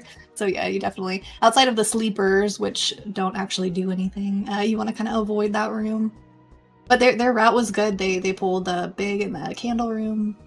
Yeah, I mean they got 6 minutes left on the last boss, and they have Bloodlust available. This is again kind of like that floodgate. As long as nothing catastrophic happens, Yeah, we're kind of okay. I do like that about the death timer punishment. I know that was also like a contentious topic of debate. Just adding 15 or subtracting rather 15 seconds when a player dies. I kind of like that means that, as you know, they account for that in the time they give you to complete the dungeon. So as long as you are playing cleanly and you don't have those 10-second consequences, most keys you don't have to worry too much. No. Oh, okay. Lost We 3 definitely have jinxed this. How Everything's many fine. do they have? Don't worry. Everything's okay. That They candle still- is in that frontal. They are going to have to fill it up quickly here. It is ticking down, and I don't think anyone's going for a candle, so they're about to get feared, which I believe also increases the damage the boss does. It puts a damage reduction on the players, I believe. So they got that 10-minute debuff. Okay, and yeah, way where they less do damage. less damage. That's it. They still have 4 minutes, though. Man. And they just lost it, so Yeah. Do we have a timer for Biras to know if they're going to be able to get the Warlock back up? let's see. I don't see it on screen anywhere, so I'm not sure. What you can see here is the boss is doing the AoE pulse, which does a lot of damage that needs healed. And while it's doing that, it ticks the candle energy down, which you can see is at 24% right now. If someone doesn't deposit a candle during that AoE tick, it will do a group-wide fear and apply that damage dealt reduction to the party, which is no bueno. Yeah, not ideal. And I think that what happened leading up to that catastrophe was actually a fear going off as well. So they've had 2 fears go off so far this poll. Actually 3. You can see the guardian and the mage have 3 stacks. Yeah. Oh my goodness. Yep. The monk is pointing it out. Okay. And then another trick here, since they seem to be struggling with lighting the candle itself, is when you have that circle debuff that it puts on you and you have to run out of the group because you don't want to poop on your friends. That's very bad to do. You're supposed to go grab a candle. It provides damage reduction as well. So it's a 2-part thing. When you have that debuff, you have to get out of the group anyway. You might as well go get a candle so that you can see and cast spells while you're out there. And the monk just goes down again. We definitely have jinxed this one, so that's our bad. This was the shout out to the casters stream as well. Oh, everything's fine. Everything's fine. The mage Here has they are. it. The little lads are in. They're draining For the sure. candle. This is a wipe. This was such a clean key. They did such a good job. I think they kind of panicked there at the end. As soon as you get that fear going off, just everything, you start to sweat and you kind of forget how to push your buttons or what you're doing. Maybe a little bit of miscommunication too as to who wanted to go grab candles during the AoE. Typically I do it as a healer. I don't know about what you do in your groups. Yeah, it kind of depends on the timing, right? Because like sometimes, especially with the disc priest, right, they kind of need to sit and heal during that AoE, and so usually we actually have our mage depositing during the AoE, but then outside of the AoE specifically, it is the disc priest going for a marathon sprint. Yeah, I like doing it during the AoE because I always time my penance there for during that AoE. So as I'm penancing, it's kind of like in my brain that I grab the candle well in advance, I ramp, and then I penance and walk in. So I don't mind it too much, but yeah, I do know, especially the higher up you go, it's probably such a panic moment that you need to stand still and turret things like flash heal and maybe work a little bit harder, and you don't want your poor healer to worry about that. It does look like we are swapping to a 13 workshop here, and this is a spicy pull. I love the pull as a healer, specifically as Disc Priest because you have Mass Dispel. Mass Dispel privilege. Yeah. But yeah, it looks like they pulled 5 dogs here, and they do have a Shadow Priest, which is super exciting to see. So they still have that Mass Dispel benefit, I'll say. Yeah. So probably no fear here. And honestly, at least as a Mistweaver too, actually, because Revival is essentially a Mass Dispel in this situation. So it is actually... That's true. Yeah, they've got that as well. Imagine if you had a Mistweaver and a Shadow Priest now. You're invincible. There's no way you can just pull every dog in this room. You might be over on trash percentage at the end, but you will have shown off.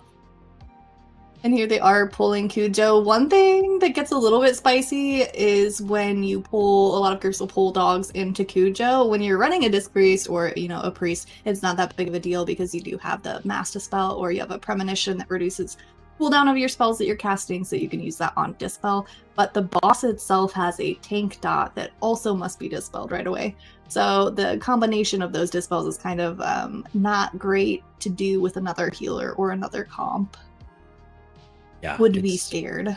Very, very spooky. Yeah, because especially if like the healers accidentally like dispels one of the dog dots, and then you're like, oh well, the tank, you're gonna have to sit with that giant dot for 10 seconds. 8 seconds or however long comes back. Yeah, and you have to realize then too that by the time you do get around to dispelling that tank dot, which deals party-wide AoE, it's putting it closer to what we saw there, which was the 3 leaps. The 3 players had giant circles around them. Cujo leaps on the players one at a time, deals a lot of damage. So the goal is you dispel the tank, you heal up that damage, the jumps happen, you heal up that damage, rinse and repeat. But if you overlap them, yeah, it's just, as you can see, their health going below 50%. It's just not a wombo combo you want. This is a fun one to heal where you just have to top people quickly in between mechanics, but it's not actually scary at all as long as you have a game plan. Yeah, it's very much a dance on this one. I really do love this tank and their positioning, making sure that the Cujo is like right near the box, so nobody has to run far. You can DPS as much as you need to before you need to line of sight that. You guys okay with the new line of sight changes, or did you like being able to peek around the corner? I loved being able to peek around the corner. I thought it was kind of fun flavor to, you had the weak aura that told you if you were safe or not, so that helped. But I do a sleeper fight for DPS now. Yeah, I mean, I did understand the logic behind removing that because it was like such a finicky, like not obvious way to handle the mechanic, right? Like it's not clear, and they have made a point to try and make things more clear this season specifically. But I do dislike the fight and how it plays out now because it feels like you spend like a quarter of the fight, if not more, just AFK behind a box, which is never fun. Yeah. I would have liked to see them maybe reduce the frequency of the LOS cast, maybe even put it on like percentages health of the boss, like it casts at like 66 and 33% now instead of on that same timer. But definitely catch myself falling asleep at times during that boss. Or even like a boss health reduction or something so that it still took the same amount of time. But yeah, I don't think anyone thinks that's well designed necessarily. But it's just a nice little time to go nap and get a sandwich, I guess, while you're hugging your keys. I generally think of it as something that is sort of done because it was like you said, just unintuitive, a little bit hard to grasp. Another reason people were grabbing weak auras. But like in another way, it kind of gives something for like, the shadow priest that we've got here. Their dots are rolling, that downtime isn't going to hurt them that much. Or if you've got something that has like some short burst cooldowns, they like pop their cooldowns, jump behind the box, get those cooldowns back up, and then jump back in and damage it. But it just feels like there's not enough bosses that sort of reward that, where it would actually affect what people bring to these dungeons. Yeah, you're not going to change your comp for Cujo. You'll just deal with it. Have you guys noticed there's been a new strat in this area where you start to parkour behind where they are right now to skip this pole and the big spider tank? Oh, I have not seen that. I'm definitely interested because it's such a time waste, and a lot of times, like right now, they have hero up, but it always feels like a waste to pop hero here. Yeah, exactly. You're basically sitting on your lust for like 3 and a bit minutes usually, because you're not usually going to lust until the third boss, most groups. And so it lets you get that lust off a little bit closer to time. It does force you to pull the last 2 packs of the dungeon, which are commonly skipped. But you get to play those with defender shields, kind of similar to what a lot of groups are doing with the 2 spiders that you were talking about earlier that just do a ton of group damage together. So, yeah, it's interesting. It took a little bit for us to figure out how exactly to do the parkour because it's not super straightforward. Again, it's one of those weird finicky thing where you're trying to jump around invisible walls, which is always funny. And you're just like going up towards the maze early? Yeah, so basically, first off, anyone with a blink can just blink through that without any problems, so they don't even need to parkour. Oh, was it like going through the wall to the boss? Exactly. Okay. I know what you're talking about. And so, I didn't know other classes could do that though. Yeah, and so for the classes that can't blink, there is actually a bit of a parkour you can do to get up that bridge that isn't there. Okay. I've been playing a lot of the game Peak, so I think I could handle the parkour. A lot of climbing and parkour there. Yeah. For anyone trying that though, we found this out through testing. It is impossible to do it as a body type 1 night elf. Oh no. Yes. Impossible. You have to go to the barbershop, swap over, and then you can do it. Okay, that is good to know. I'm sure a lot of people fall into that category, especially in Mythic Plus. I will have to. I assume there's some YouTube video of someone doing it. Definitely. Or yeah. perhaps you can make a guide for it. Are you guys good at this maze? Absolutely not. Yeah, I'm a very impatient person, like, in life. So if I ever have to wait a long time for one of these bots, I just, like, decide I'm immortal and try to go through anyway. I don't know. Again, it's another one of the things where there's a cheat spot for double jumpers, so I think evokers and demon hunters can use it. But yeah. I still mess it up. I don't know.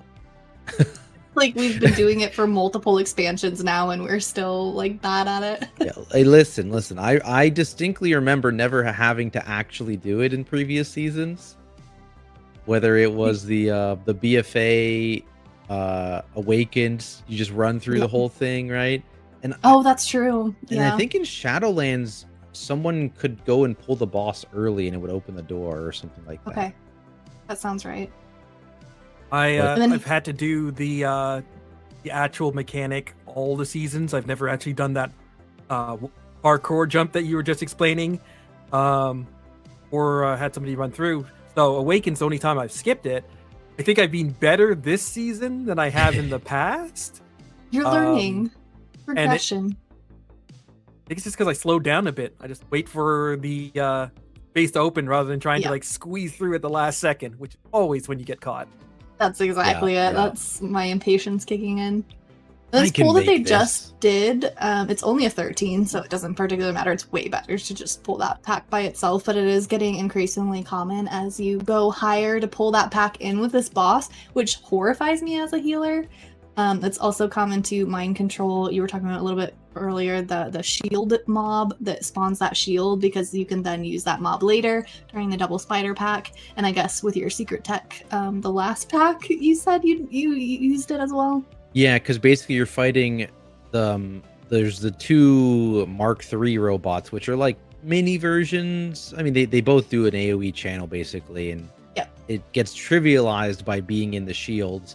And the normal strat, you're only pulling 2 of them, but now you're gonna have to pull 4 of them if you're gonna be skipping that stuff we just talked about. And so using those shields is very useful. Yep. Yeah, and I have never been in a group where we mind controlled that defense bot for these 2 spider ads after this boss, but I can see that being hugely helpful in high keys and to the point of it being required, because it's like what, 70% DR or something insane for as long as it is alive. Yeah.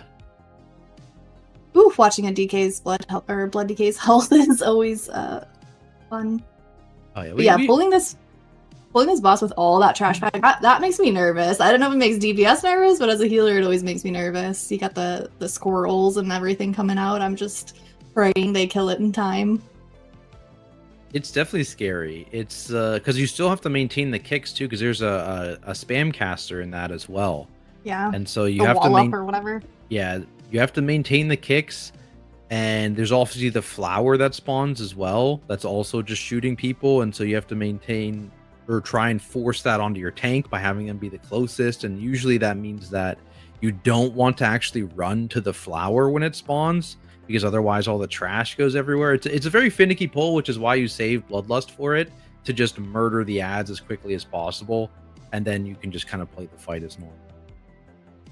And while it's all happening, you're dodging the fire puddles and the gears. Yeah, it's just kind of insane. And then of course, once that trash is cleared, you can go to the cheat spot if you're arranged on the stairs, where you're avoiding every damage. The gears don't go up the stairs, so you're fine over there. But until then, definitely spicy. This Resto Druid is having no problem healing through people standing in gears, though, so good job to Gnome Grinder, doing an excellent job healing those mistakes. And here's this is the only fun pull, honestly, in this dungeon as a healer, because it's just so fun to heal pulls like this, in my opinion. Your HBS looks really great, and you get to show off. But the rest of the dungeon is just not a healer challenge at all. You're just kind of hoping your party keeps it together for you and get through this check. And like we talked about, you were supposed to nuke 1, so it reduces this AoE damage by half, but as you can see, they're targeting them pretty much at the exact same health percentage. So again, relying on that Restager's insane throughput to get them through their poor targeting decisions. Yeah, no, we heard that healers liked this pull, so we wanted to make it as long as possible. It looks like the HPS is almost at 4 million. So again, good job to Gnome Grinder showing off a little bit for the Break the Meta stream. I enjoy the Resto Druid representation, so excellent job. And then of course the Blood Decay doesn't Resto care. Druid so far today. Yeah. Yeah. It's now I think 4 of the all but one. We had the One Druid- Mistweaver. sorry, the monk Maybe the rather. one Mistweaver, yeah. And the Resto Shaman for the Elemental, which, just in case you don't know, you might have noticed Demon Hunter and Shaman are not on the Break to Meta list. They don't have any spec that is not considered breaking the meta. So instead, they get their own special event called Elemental Frenzy. If you make a group full of Demon Hunters and Shaman, you also qualify for all of the special prizes, such as the leaderboard. Whoever is top of your spec, you get 60 days game time. And then there's a raffle going off with in-game or in real life transmog. That includes a RaiderIO t-shirt as well as a mount, a pet, and 60 days of game time. And that's just any key that you complete with an eligible comp, including that Demon Hunter Resto Shaman comp. You get entered into that lotto and have a chance to win. I need to run my own Break the Meta keys because I need a t-shirt, like, so bad. Oh yeah. The merch is sick, and apparently as soft as a kitten, according to production Yeah, yesterday. So Yes, what wearing a kitten feels like, apparently. I've never worn one, so I don't know. But yeah, I'm not sure I would know what that feels like, but here it looks like they are doing both a Mind Soothe and a Shroud just to be quadruple safe. I've been in plenty of pugs that mess up that skip, and the key kind of wipes, because you do have to hard hug right, even with the Mind Soothe. It's just a threat reduction. It's not a threat like immunity. So if you aren't hugging far right and walking into that wall, you can accidentally pull that pack. So just a heads up, if you're trying to skip, make sure you W key into the wall there. But they have pulled it off just fine and are doing this last pack. Are they good on percent? Yeah, they routed correctly and are just a little bit over, it looks like. Maybe an extra junkyard dog. yeah, and you can see the party basically all but the tank kind of stacking into those bubbles whenever they spawn, and it makes these short out AoEs. Like you can see, look at the health barely moving on a 13 here. It's still a decently high key. Usually you'd expect that to deal a significant amount of damage. Instead, you barely need to heal it.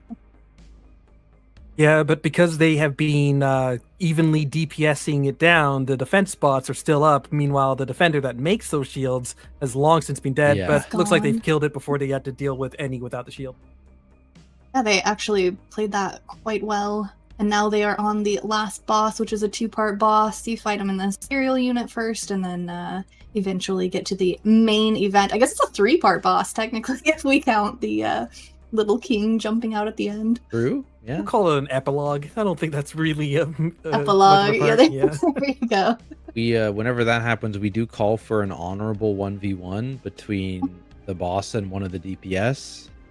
That's so good. That's very good. Have they ever died? Usually they Lost die. the 1v1. Okay. Yeah, Just the usually they melee lose. hits too hard. Yeah. Occasionally our DK has won the 1v1, but Okay. I like that they're like, you're running a 19 or whatever you're running, and you're saving your defensive cooldowns for the 1v1, not the arcing zap or whatever it's called. gotta save it for the important things. Gotta save it for the things that matter. I don't think this is the only boss that actually has that last little fight with the remaining one. I think Motherload last Oh yeah, boss also Motherload. has. Yep. Do you do the 1v1 there? That one's much easier. I think that guy's got way less health or something. He doesn't do as much damage. Maybe doesn't melee quite as hard. Yeah. And then of course in the raid there's Vexy as well. Oh yeah. Jumps out of the mech. Which actually, Have y'all Vexy is ever- interesting because Vexy, we had a bunch of pulls of Vexy where she would jump out and immediately just melee the closest healer and just No. one-shot them. That was good. Oh no, I'm sure your Oh. healers really appreciated Yeah. that. They love that, yeah. I saw where Vexy jumped out and immediately went across the border of the arena until Oh, the boss no. reset. That's really sad. Like your first mythic Vexy kill and she just hops out and despawns. Like, Not all today. right. Yeah, That would be just kidding. heartbreaking. Or I worse think they yet, it's fixed like that. secret mythic only phase. You're like, we're done. No, Vexy's got tricks. Nope. Got outsmarted. This boss definitely isn't scary, but I also find you can use all your B-reses just from brains shutting off. Yeah. Or like This as a is a healer, I fight hate that it when one of the range DPS is like way behind me and I don't know, and they keep pooping the orbs back there, and I have to like swivel my camera to see where the arrow is pointing instead of it just being in front of my vision. I think this is a fight where like your composition can actually affect how difficult it is. Like if you have nothing but melee, and so all of those orbs are up front, and you're trying to find the space where you can actually whack on the boss while the orbs go flying around, it can get pretty hairy, pretty dangerous. That is true. Or if you have all range and they really like making friends with the arm, which the boss just chucked out the arm. It just targets a location in the room and then pulses AoE damage. The closer you are to the arm, the more damage you take, and it of course is also sucking you in towards it. So if you happen to be standing right next to the arm and don't realize it, you can get one shot pretty quickly by that. So always come up towards the boss during that pull-in phase. And they're just doing a phenomenal job here. I don't think they're in any danger of wiping. Boss is already at 50% health. They do have hero up, I believe. Maybe they are waiting for cooldowns. This is just such a long boss fight, though, between the first phase where it's like you're killing, you know, more than 50% of a normal boss's health, and the second phase where you're doing it again. It's like 5 minutes is like pretty normal for this boss fight, which is, it's a long one for sure. Yeah, and the mechanics are not. Oh, just had two people go down. Oh, that was to exactly what I said. The arm spawned really close to the evoker there. You could see everything getting sucked in right by where his body was. It just deals so much damage that if you don't move away from it, you do just fall over. Was about to say they're doing so well with positioning. Like you can see that the two melee are being smart about, like, it's got a huge hitbox. You don't need to be right up against the edge. They, for the most part, like they were avoiding the crossing orbs there. Unfortunately, right as I was about to say that, our DK decided to prove me wrong. They were listening. Oh, it looks like someone just melded that. I'm not sure what happened there, but it looked like the beam jumped targets. Maybe I imagined it. could have been it went on to the shadow rogue step, maybe. after. Yeah, that's true. Yeah, man, Rogue Shadow Step is wild. With that mechanic, though, that frontal mechanic, it does pick 3 players and then applies a really nasty dot afterwards. It's actually quite hard to heal on high keys, to be honest. Just having a really hard ticking single target dot on 3 different players is not a disc niche to heal, for example. It can be a little spicy. Ooh, that evoker just got hit by orbs. But of course, this is the easy part of the dungeon, so it doesn't matter if someone dies here. 1v1 me, bro. Yeah. They are, like, this is lasting a little longer than I would have thought. I guess they do have a DPS tab. Yeah, down DPS with an AUG evoker up is always... That's true. That's true. The AUG evoker, that is very true. Big yeah, IO. Interesting choice to res the... That's huge IO. Congratulations to this team. Yeah, the decision to res the augmentation over the priest was probably just panic. Generally speaking, you probably want the priest up there, especially for execute. And that was another timed key. That's what, 3 out of 4? Yeah, we're not counting that one where we cast or cursed. That's true. And this is an... Okay, we are on an all druid comp. I absolutely love this and wish we would see more of this. Orange gang. It is, of course, a 7 rookery, so maybe that's as far as you can get in an all druid comp. We don't know. We'll see. We'll find out here. So it's got to be 3 feral druids. Yeah. Oh, yeah. Yeah. Look at the damage meters over there. They're all pumping equally, too. That's so funny. This is like a feral druid's dream to see 3 in 1 key. And I guess the rest of the druid counts as a half, so 3.5 cats. They should play Druid of the Claw and Guardian, so it's another half. That resto druid is in there doing a little bit of weekend. Just a bunch of cats and a bear. Hilarious. We are in a zoo right now. Pause for life. Yeah, reminder to donate to your local animal shelter. Time or money. These mobs are pretty scary on high keys. They do a single target channel, which is coming out now. Energized Barrage, I believe it is called.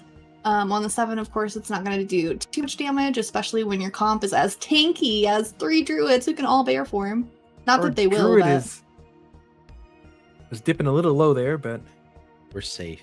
Yeah. Speaking of the key level, though, it is important to note that a +7 is not enough to get you the banner unlock. Remember, that does require 2 10s, but it will enter you into those prizes that Brock talked about earlier if you're live logging. Yes, So- with the RaiderIO no. desktop app. fortunately he got right into the big line circles? there, and Big circles, yeah.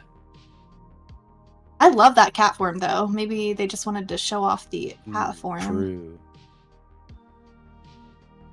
Cannot blame them. Yeah, Well, I those think pulls can be break- spicy. The big bird AoE pulses, and while the big bird is AoE pulsing, there's that channel going off, and then of course if you miss kicks, I believe it empowers one of the mobs, so they're doing more damage. So yeah, it can get really spicy if you fall asleep at the wheel during those pulls. I mean, that was like literally the one misstep that kind of put them out of place and caused the tank to go down there. But I was just going to say that like Break the Meta is like a great time for people to like try out those things that they haven't done before. And so even though these guys might be at 7 right now, they push that forward. You do the two 10s to qualify, but you can see here that like the druid seems to do, sorry, druid, they're all druids. The resto druid seems Not to be doing hard a great statement. job keeping everybody high.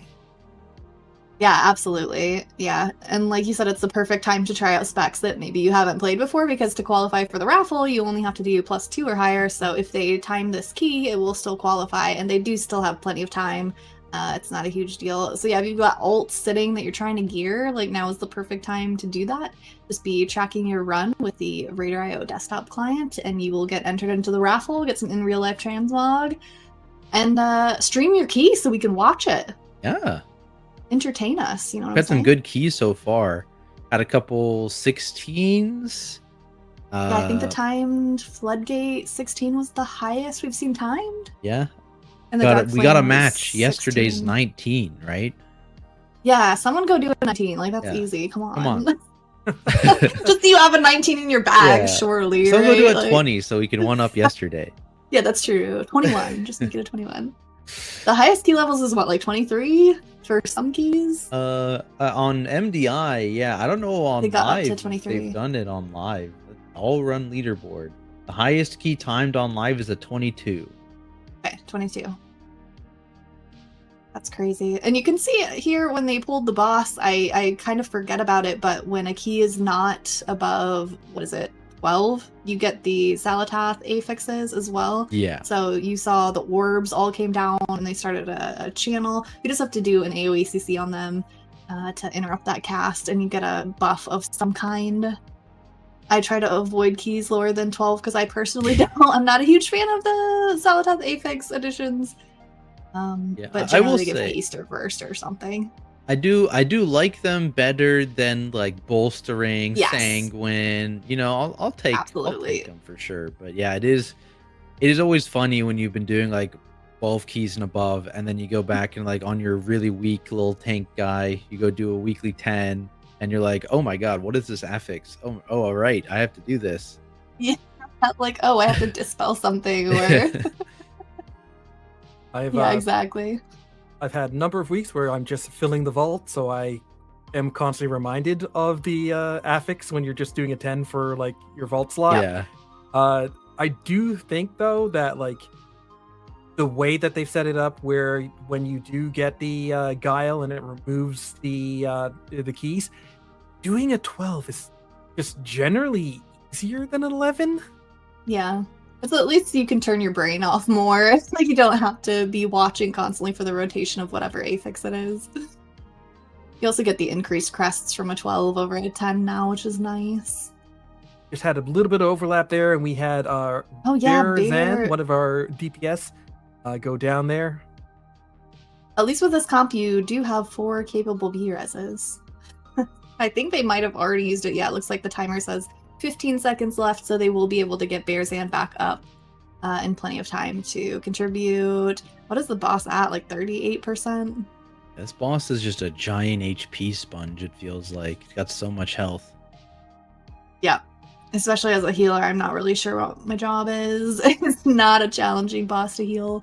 Pretty much you just have to top people between the circle explosions and the main phase, and then I guess there's some an interesting aspect where you're moving, you're shifting when the beams come out. You have to be constantly moving, so you can't really stand still and cast. And as your key level gets higher, people's health do start to drop in that phase, but still pretty sleeper to heal. I'm sure tanking it is like even worse. At least DPSing, you can just try to get a big number. Yeah, the tanking one's always scary, especially as Demon Hunter, because any like Hunt or Fellblade will charge you into the boss's hitbox. And so if you do it during one of those frontal attacks, you will actually just immediately die. Oh my goodness. Good. Okay. That's fun. Yeah, Love interactions like that. Yeah, very similar to actually the last boss of Workshop, where the big robot, if you hunt or Fellblade from too far away, you will just go and fall underneath the boss, which we saw in MDI. No. So that was good. Oh, that's horrible. I was afraid for this boss that they'd get the Xalatath during the rotation. Oh yeah. I don't know how an all druid group would displace those if they were cut off from the quarter. Just have to hope they spawn in time to get the disorienting roar, typhoon reach. Yeah, I guess single target interrupts work as well. Of course, none of them can interrupt because their interrupt charges them into the mob they're kicking, so that would be bad during the beams. Exactly. That's when that you skull bash is going to get you cut in half with one of those lasers. Yeah, you really hope you had that solar beam instead. Yeah, that's the thing about the Xalatath affixes. They're like not a big deal until they are a big deal, or even the last boss of Rookery, where your entire team is like spread out, the left and right side of the platform, and it spawns on the one person like on the far right that has no AoE CC, and everyone has to like run over and deal with them. Or even just that one, the single mob spawn that happens. That too can be really annoying on that last boss if it just spawns, away from everyone else, and there's just no one able to cleave it. Or it spawns on your tank, they get threat, and then they're trying to figure out like, do I move this over to you and also aim the frontal, or what do I do? Good. Like, I gotta deal with that affix, but also the crystals are up, so what's my priority here? Yeah. It's like they don't matter until they do. This pull on high keys is probably, and they're pulling this slow. Normally when you fall down, I guess I don't know what you guys do, but a big pull in that main room when you fall down, and then a tiny pull, and then another big pull just to get cooldowns up. Typically skipping this pack here with Shadow Meld tech. Yeah, I think a lot of people have started skipping even that pull that they just did. And so they basically go big pull into a skip into the Bloodlust giant pull. Yeah. And those pulls are very scary because there's a cast that you can LOS. So as long as you do that correctly, it's Void something. Arcing Void, there it is, right there. I believe you can LOS around the pillar, which that cat just did. And it doesn't do any damage, which is great when people do it, but when they don't, and then they just end up like AoEing your entire party, that's always a fun time. Also during it is the AoE going out because the mob is sucking you in towards it, and then there's like a bolt cast going off, and this happens in all my pugs. Like, they always fail. They'll interrupt it before the AoE, but as soon as that AoE channel starts coming, they've run out of interrupts and they have nothing, and they just let bolts go off, which will instantly wombo combo you to death. Yeah. So having interrupts, you can see the void bolts going off now. It's fine for them to go off now. You just don't want them to go off during the AoE suck, because that's just a great way to get wombo comboed. Yeah, and they're even separating it here, so they're not going to have any of the AoE sucks, but they're probably, if I had to guess, pulling maybe a couple extra crushers in. Or actually, they're going to have count already. They're probably just going to pull them solo. Which is common on low keys. You don't need to do anything special, especially if you're on specs you're not super comfortable with. or this is a step up for you for what you're used to, better to just go slow. There's plenty of time. And they will have the buff from CCing these orbs. Like we said, it's a kiss curse, so if you successfully counter the affix, whatever it is, you get a buff, and if you fail, the mobs get a buff. But in this case, they take advantage of the buff, and they'll probably just delete these two mobs because of it. Yeah, And there's that arcing void. Yep, where you can LOS it behind the pillars. On high keys, especially during that suck, you just kind of have to do it or you're dead. Or you've popped something big. It looks like they're just going to use defensives here. You've got some pulls that can happen on the sides of the room if you're not careful. And I'm wondering if they're wording it. Sleepy boys. Yep. A lot of... Okay, so they're about to pull the boss, but we are going to take a break right here. We'll be back shortly with more key action with RaiderIO's second day of coverage of the Break the Meta.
And we Hello. We're back. So we are continuing our coverage of day 2 for Break the Meta, and I'm really looking for some unique utility, some unique strategies, tactics. You were saying earlier how they team adapted in that floodgate because of their comp. Really looking to see stuff that the meta comps can't really pull off, because like the meta's good because it's good all around. There are points where, like in that floodgate with the warlock, or even in other dungeons, where particular specs can just shine. I'm looking forward for that. And if you want to shine, maybe you want to check out RaiderIO's merch shop, because they have hoodies and tank tops and shirts that apparently are as soft as wearing a kitten again. And so, go ahead and buy one. And maybe if you want to be extra good, buy one of your friendly casters too. Ooh, yeah, true. I like that idea. Good idea. Yeah, and also, of course, there's a ton of great prizes to be won by participating in Break the Meta or Elemental Frenzy, depending on what specs you're playing. We have the leaderboards that are available, and we're giving away 60 days game time to winners. And of course, there's the Break the Meta prize bundle if you are using the live tracking desktop app. And again, that works for either the Elemental Frenzy or the Break the Meta, as long as you are completing runs with fully eligible groups. And then we also, of course, have that banner. Have you earned that banner yet, Brock? I have not earned the banner. I've been slacking, but I will. And I will win it by doing 2 10 keys that are timed. They do have to be timed, and it does have to be 10 or higher. As soon as you do 2 of them, Blizzard will award you with the banner of the Algari. And I think they said like 30 days, up to 30 days, it can take a smidge. But yeah, I do plan Banner toys are nice. They are. You just gotta have them all. You gotta collect them all. But it does look like we have a 19 workshop that we are ready to watch, which 19 is the highest that we have seen today. So we're getting into the exciting territory. Yeah, what do we got here? We got a Blood Decay, Presevoker. Yeah, Presevoker, Fury Warrior, Windwalker, Feral Druid. So a little Fizz comp action. I love this. Is the physical comp actually working on more than a Guardian Druid? So we'll see this in full action today. I really do like the fact that there are actual Fizz comps that people do play even outside of Break the Meta. So this is like a really good comp to push high keys. This is the same group that had done a 19 yesterday, so I'm expecting some really good performance from them. Maybe I've just cast a curse there. No, you know what? I'm immune to the cast a curse. It's not happening. Surely. We're going through. I'm not immune, so I will say nothing. Yeah, but their timer so far is good. Yeah, killing Cujo by 12 minutes. Their lust is, of course, up. Not going to be taking part in that parkour that we talked about earlier, but that's totally fine. Most likely they'll be skipping that end of the dungeon instead, which is still, I would say it's like a decent time save, but not even required on a 19. It's more of a minor optimization. But so far so good. That AMZ coming in handy here for that big AoE, where of course we don't have access to those shields from the defender mobs just yet, and so we're gonna have to survive those hits with a rotation of cooldowns here. And the Presevoker, thinking about it, they must really like this full melee comp. Oh, I bet. Like the most. Well, honestly, I think most preservations themselves are just used to the range. For those that don't know, preservation does have a reduced range. It's only 30 yards. So when you have range in your comp, as Tactic mentioned, they tend to stay back at their max range, which is different than preservation. Preservation has a lot of abilities that go in front of, like Dream Breath goes in front of the Evoker. So when your range are behind you and you're constantly having to chase them, it does get a little annoying. So yeah, that full melee comp is for sure appreciated. I'm sure this Preservation Evoker is loving life in Break the Meta world. And the Because I fact don't that it is like a preservation evoker with melee means that this is just like a pretty mobile group. Like it's hard to say mobile and blood DK in the same sentence, but in general, this is a group that isn't going to plant their feet and be stuck in any position. They're going to be able to just keep moving through with these packs, and we'll see if that is going to be true. Right now, after this boss, you've got the maze and one pack into the boss, but that boss is the movement fight of this dungeon, and Yeah. so I suspect that this is where this comp is going to shine. Yeah, and actually, we were talking about that in our last workshop run, where pulling that pack into boss is pretty dangerous and not required on the lower key levels. On a 19, I would say there's probably a 90% chance that they're about to do this. They're gonna do it. I believe so, they're gonna do it. Yeah. It's going to be interesting to see. This is like one of the key wipe points potentially, with how dangerous it is to pull the pack into the boss. So I'm excited to see how they handle it. Looks like they do have 2 B-reses up, and you mentioned earlier they also have been sitting on Hero. This is just one of those dungeons where Hero's kind of awkward. You have to hold it for a bit, but they're still going to get a full 2 uses out of it, so it's not a big deal.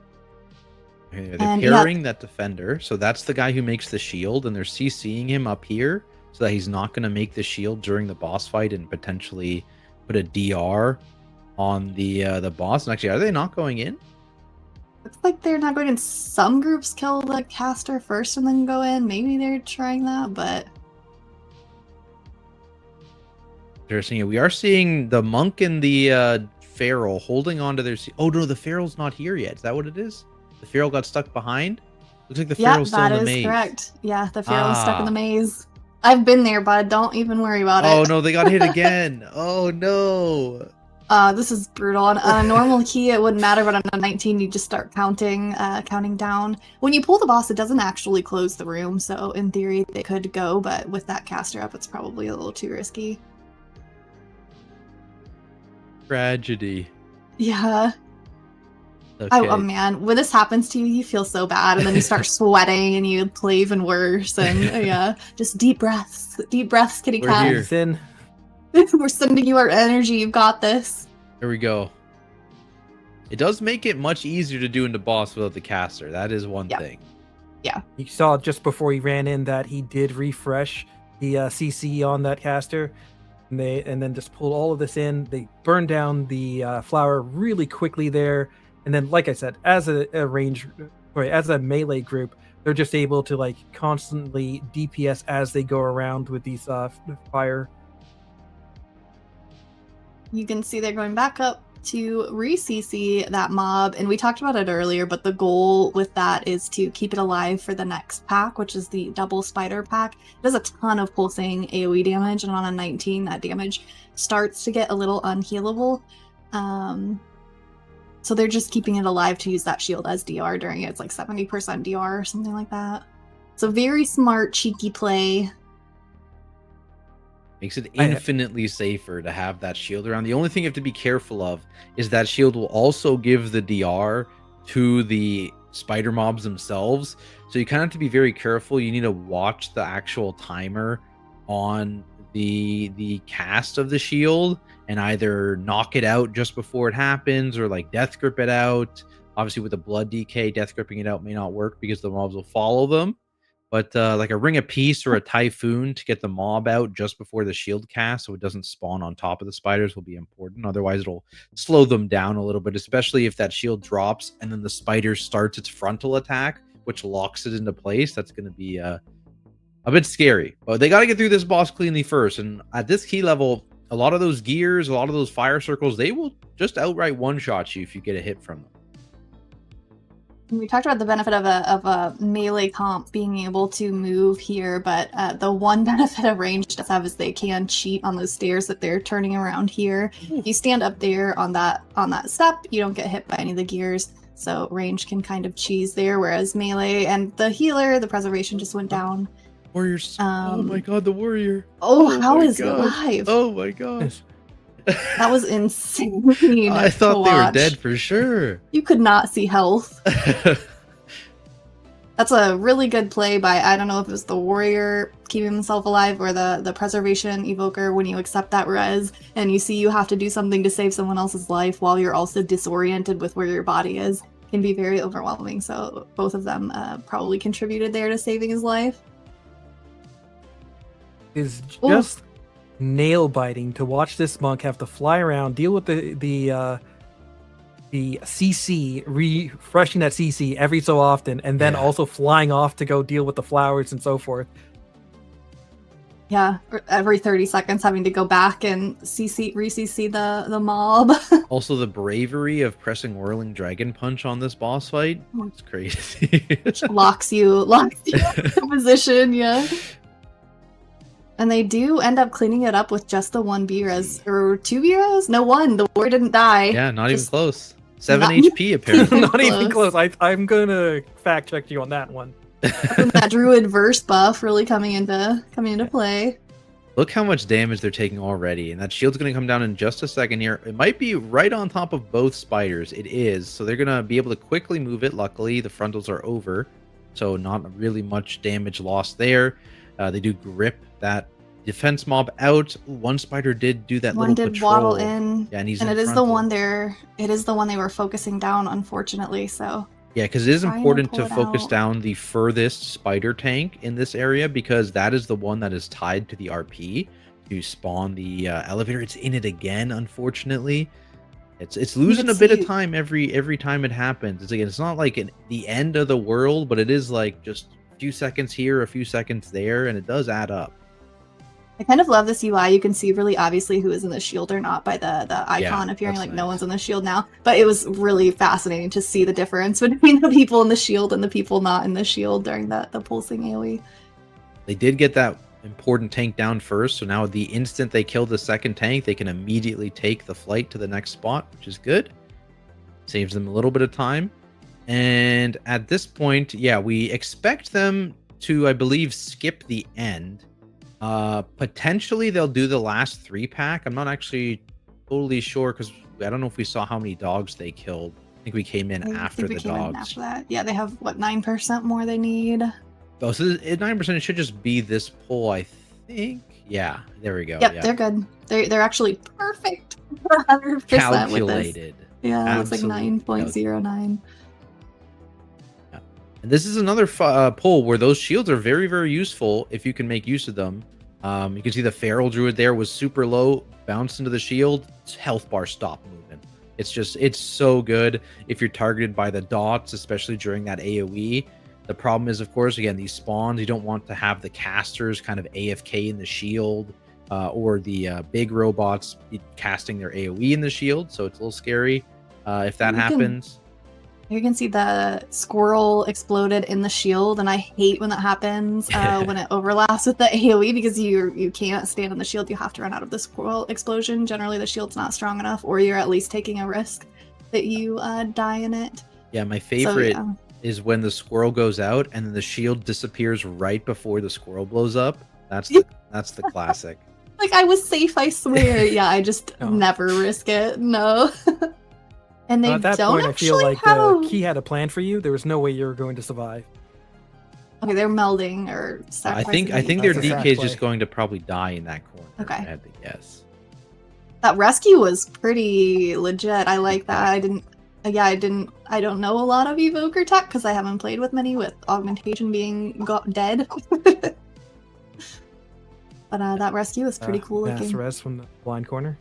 Yeah, so they got 6.5 minutes, which is more than enough time. They're going to have Bloodlust in phase 2. And like we talked about, it's a long boss fight, but usually 5.5 minutes on this key level is going to be about normal. So they are allowed some minor mishaps. They have 2 B-reses, it looks like, but again, that's 15 seconds with each death. So while they can get them back up, I'm not sure if they can afford the time. Yeah, it'll be close for sure if they start having deaths. They Especially will during need to pump to cover cooldowns. for that 30 seconds, up to 30 seconds that they could lose from that. Yep. The first part of the phase pretty easy. I don't think I've ever lost anyone in P1. Yeah, another interesting thing, actually, that red circle, you'd think you'd be scared of it, but it actually just doesn't do very much damage. You can just hang out in the orange circle. That beam will instantly murder you. But the orange circle when the boss, just before the boss flies up, is actually, I get, maybe it doesn't scale properly or something, but it just it's not actually very painful. So a little tech for melee, you can just hang out in it. Your Like healer there's a will few love you. mechanics. There's a few mechanics like that that will look really scary, but they actually do nothing. Like the coin pummeler or whatever from Motherload first boss, when it Oh has a yeah. big circle and pulls you in, you're like, I don't want to be in that, right? No, it But it does does not no do damage. any It's damage. just the Yeah. circle range that it's going to pull into gold. Yep. But every like even melee is like, I'm running out. I'm like, no, just stay in. You're fine. Honestly, the 5 melee comp, or I guess the 4 melee plus pres comp, it's making this phase look kind of easy. Like all the orbs are super clustered. They just rotate one step clockwise. I am interested to see how the next phase will be, because that one's a little bit more Yeah. chaotic. It's but funny, this phase this- looks nice. It makes this phase look perfect, and Yeah. next phase will be very scary with the 4 beams going out. They are about to see that one. They're only going to get one more of these laser beam charges, and then they will probably blast it. How much do they have on Hero? Minute and a half, A it minute looks 20? Yeah, so they just sent their CDs. I wouldn't be surprised if they don't hold their next CDs. They just send them, and then they'll lust their next set of CDs after that. Yeah. Because both the Feral, actually all 3 of their CDs will be up good 20, 30 Before seconds Hero, before lust. yeah. And here we go. This is the butt clencher phase where everything is fine until it is not. Luckily, they shouldn't take too much damage from that magnet, because the melee seem to be, because it is like a reduced by distance damage intake there, it's not too bad on melee. But yeah, they're going to be in for some fun with dodging all these in melee. Yeah, it's the beams I'm scared about, just because there's just, you're all in the same space, and Look at especially that. moments like this. Oh, yeah, good meld. That was a really good meld. Yeah, that does take out one of the dots entirely when you meld it. It normally casts 3, but that round it would only cast 2. Help the preservation out. Actually, they are holding their cooldowns, it looks like, or the monk is anyways. Oh, I lied. They just popped. I Yeah, lied. you they heard you and were like, Yeah. "Thank you for the reminder." I will be popping these now. Other set. There's a nice grouping there of the orbs in the middle. They're going to be a little bit spread out now, but you can see what they're doing is like in between the beam casts, they're all getting together there to try and bait the orbs to the same spot. And very good strategic movement. Obviously, you need to be spread out, and they fan out now because the beams are about to come. But between those beams, them grouping up to bait all the orbs together is very, very good. And the max melee range of the boss is much further. The hitbox is just massive, so you can go back to bait the orbs with no punishment. They did get a cleave there. Ooh, do they have another meld, or is he going to take a double stack? Ooh, that is the double stack. Very, very dangerous on the warrior here. We need a ton of spot healing and I think impressive he got time defensive. dilation there? Oh yeah, there's that time dilate. Time dilate, such a good spell. Holy. The time dilation is essentially a stagger, so you can Oh, see no. your health is still Ooh, getting trucked, because what time dilation does is it reduces the damage you take by 50%, but then reapplies all of that damage in the 8 seconds that follow. So although it saved his life, it definitely got spicy. Yeah, Oof. 2 close calls. Oh. Oh no, we just lost our monk. Okay. Oh, They they're do right have on the a orb. minute. Yeah, they got to decline it. Yeah. Good one. There we go. Whenever you get a B-Res, be in Mythic Plus or Raid, just be aware it spawns a pillar of light where your body will resurrect that. So always look for that pillar of light before accepting your B-Res, which this Windwalker did an excellent job doing. Noticed it was on top of the orb. If he would have accepted it there, just like default autopilot, he would have died again immediately. So really good not panicking. Yeah, they. Looks like I they're think they doing might good have lost.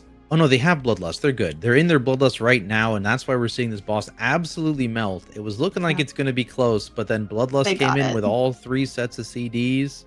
Honorable 1v1. Come on. Honorable one. Touch of Death?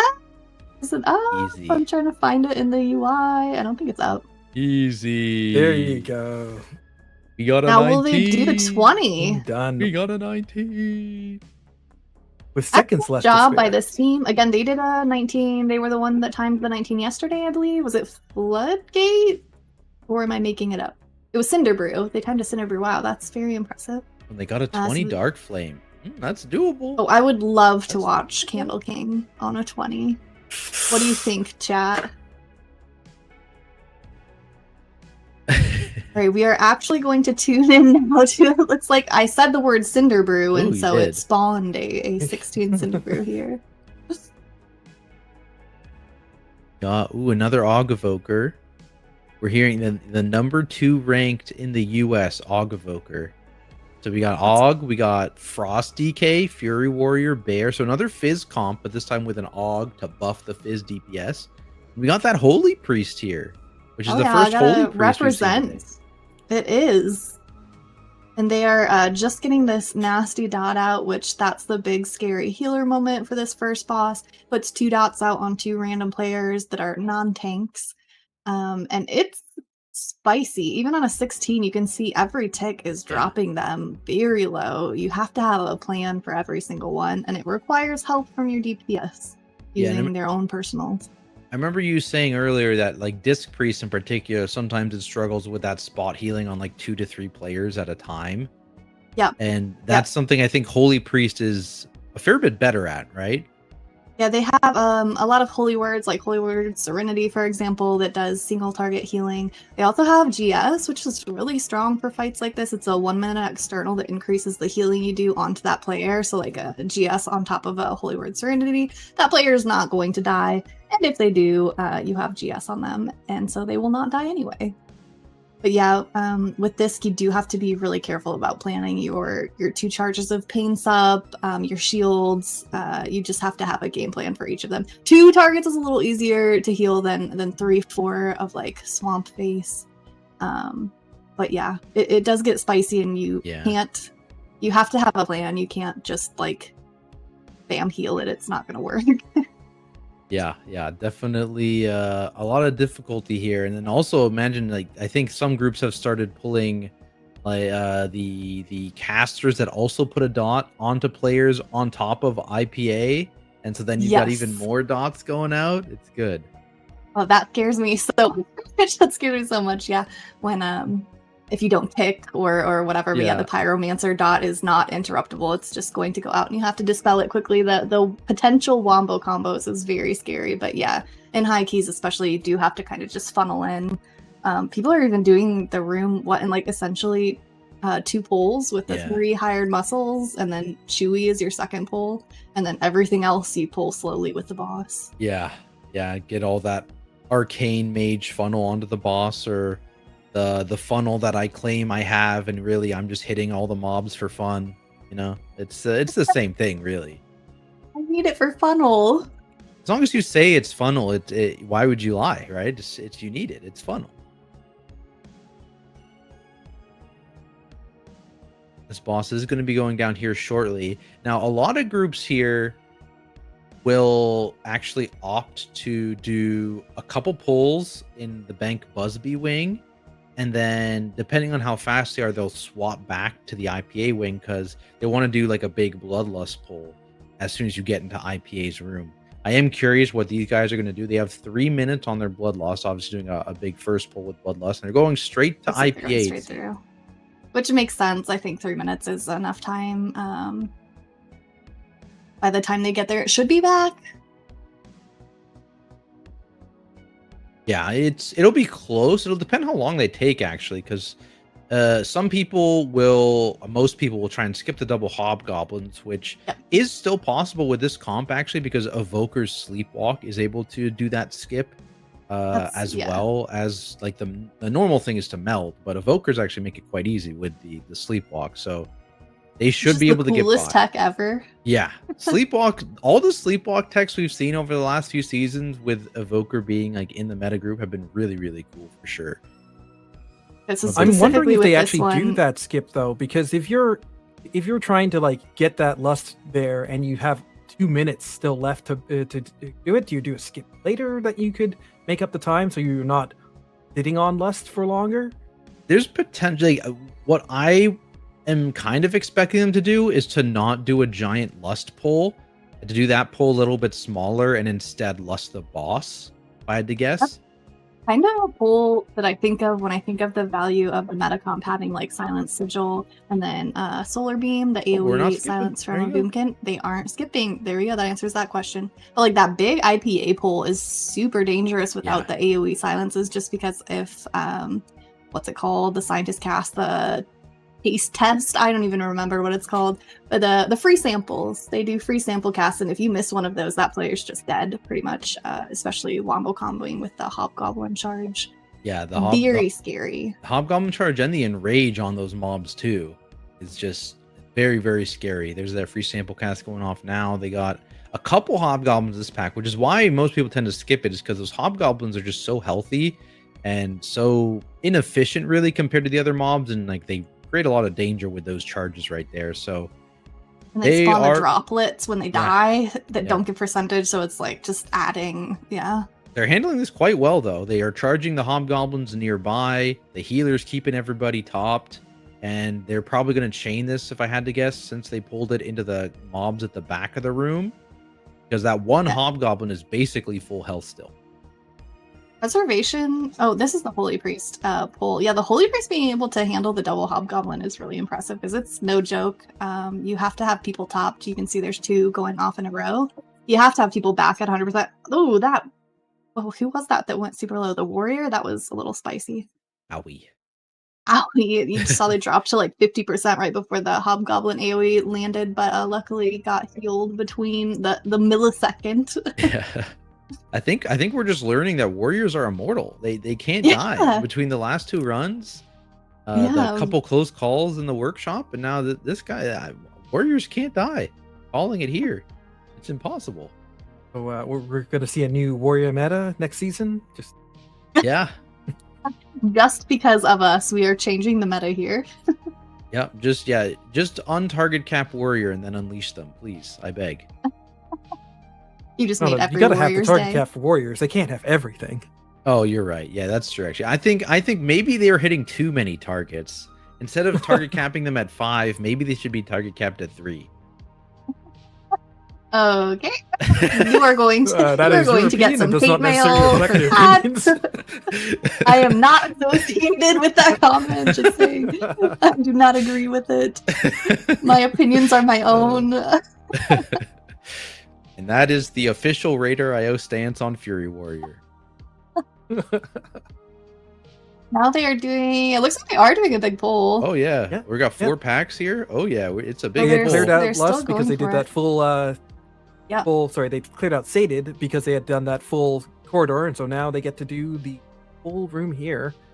Popping Lust, burning everything down. They probably lined up their cooldowns and sending Big it right CC. now. You can see all these casts going off. This is exactly what I'm talking about, where like Solar Beam and Silence Sigil just go so hard in this room to interrupt literally 8 casting mobs. It's just kind of crazy. Yeah, and that was really close too, because we did actually see a free sample go off right before that Hobgoblin charge, but luckily with the defensives running and the healing going out, people were able to stay alive despite that scary overlap. The Holy Priest is just like, it's kind of like that whack-a-mole that I was saying earlier, where if you set up your UI correctly, you can see who these casts are going on, and you can kind of, like, if the AoE is going off, I'll have my mouse, hovering over the person that free sample is going on, just ready with an instant cast in case, or, shield them in case it does go off, because I don't trust DPS. So a good healer can definitely make the difference there in those insane pulls where mistakes happen. Yeah, and it's so important to keep people just topped off here, because you just saw our Evoker just get clipped by the charge, didn't quite get out, and then also take the AoE when it impacted. If he was not full, that would have been the end of them. The end of them. Actually, I think they might have died. I think that's their cheat next to Sated.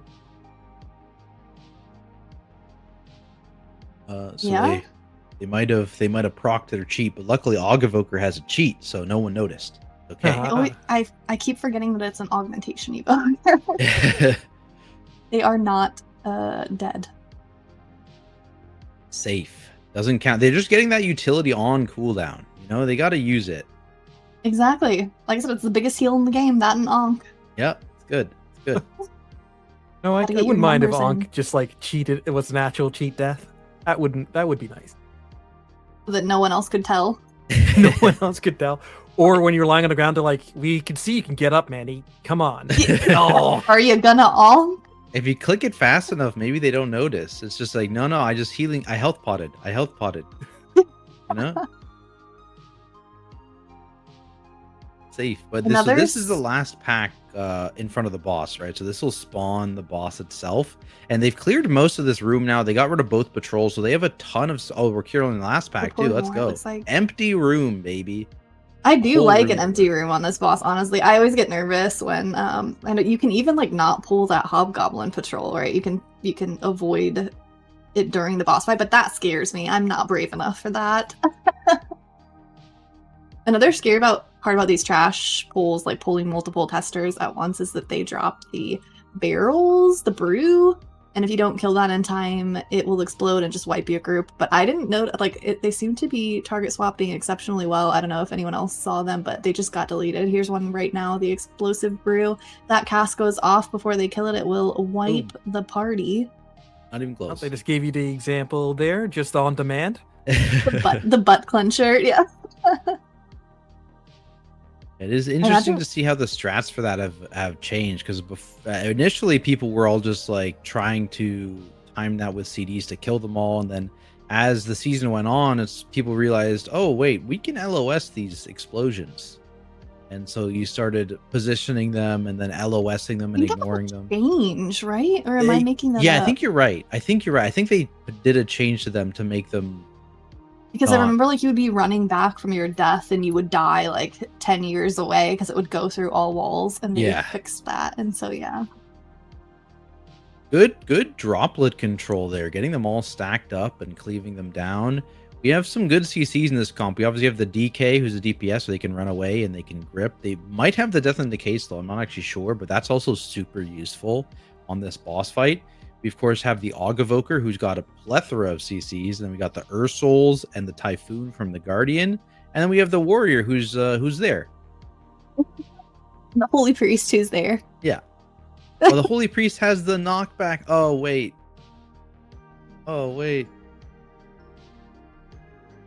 They are doing a really good job grouping them all together so that they haven't can even burn used them down into one spot. And yes, it is slow on that Death and Decay. You can see it right there. Yeah, it's such a good slow. They haven't even had to use the Evoker CC at all. If the icons next to the party frames are correct, they still have all of their CC available. Oh, yeah, so just chilling. They're just vibing. Maybe on this one, as they have to probably pull it around to the other side of the room. Yeah, I don't think the Ursul's the first one, right? So they should have Ursul's back maybe, and it's just they actually the bear's even out there hitting the mobs. Look at them go. Ursul's. Oh my goodness, it's getting close there. The Typhoon weaved it really in between good. them. The A-bomb's limb. They did miss one blob. I don't know if you noticed that. The Typhoon did not hit one of the droplets, and it was very close. That was very scary. Nothing to see here. Everything is fine. Safe. They're just kind of blasting this boss. The other thing to heal, in addition to that AoE that goes out, is just the double dots, which we kind of mentioned earlier. Warlock tech, the imp can dispel one of the dots and the healer can get the other, which completely deletes that mechanic. Unfortunately, they don't have a warlock, but they do have a DK that can AMS it. Yeah, the AMS is definitely very nice. Honestly, AMS has been really nice this entire season for several of the bosses, both dealing with those pesky magic debuffs, but also something like that Priory second boss where it allows them to kind of soak the gaming hard. whatever that ability is called, that fountain, the font, one of those words. Very useful. Big fan of AMS this season. Or like, what is it? Second boss of Rookery, you can just completely negate the hot potato mechanic. Yeah, that's a good one too. With the changes coming, though, you feel like AMS is going to be less effective or more effective? For like next season? For next season, yeah. Well, Priory, I believe it's going to function the same unless they make some last minute changes to the dungeon. They are doing some changes to the dungeon, right? We've seen through data mining and through the dungeon journal on the PTR, they've made some changes to the first boss. They've tuned some of the trash, but I still believe that AMS is going to be strong on that second boss. If we are looking at Floodgate is the other one in the pool, and we have Dawnbreaker and Arakara from the previous season. I don't think AMS is really standing out in any way for me in those dungeons. It's potentially, again, like you can mitigate one of the dots on the second boss or the third boss in Arakara, but it's not nearly as value as some of these dungeons, I would say. Ecodome, which is that new dungeon, I think is probably similar. There's some minor gains, but I don't see anything in general where it's AMS is going to be like super cheesy. So it's more just like a pretty useful defensive next season with that niche, really, really powerful value on that second boss of Priory. Okay. Honestly, I think that I was expecting a little bit more of a change up. We'll see how things are going, but like we're proving it right here with Break the Meta that like you can take any back in there and do some high keys, including this 16 Cinderbrew with specs that I have not played with all season. Poor Augevokers. I love me an Augievoker. It's always nice to see. And also, I mean, even just outside of Break the Meta, honestly, like this season, we've talked about it, like the rise of the Fizz comp, which is kind of rivaling the quote unquote true meta Magic. comp. Yeah. The magic the dirty casters.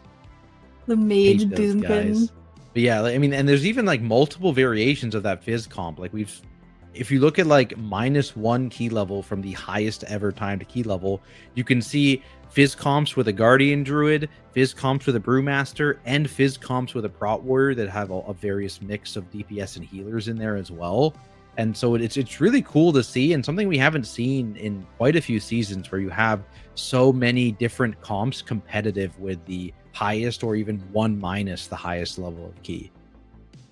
Yeah, the Fizz comp sort of also brings Hunter in for Lust, because if you're bringing a physical comp, you're trying to pick DPS that are only physical, so things like Shaman kind of fall out of that.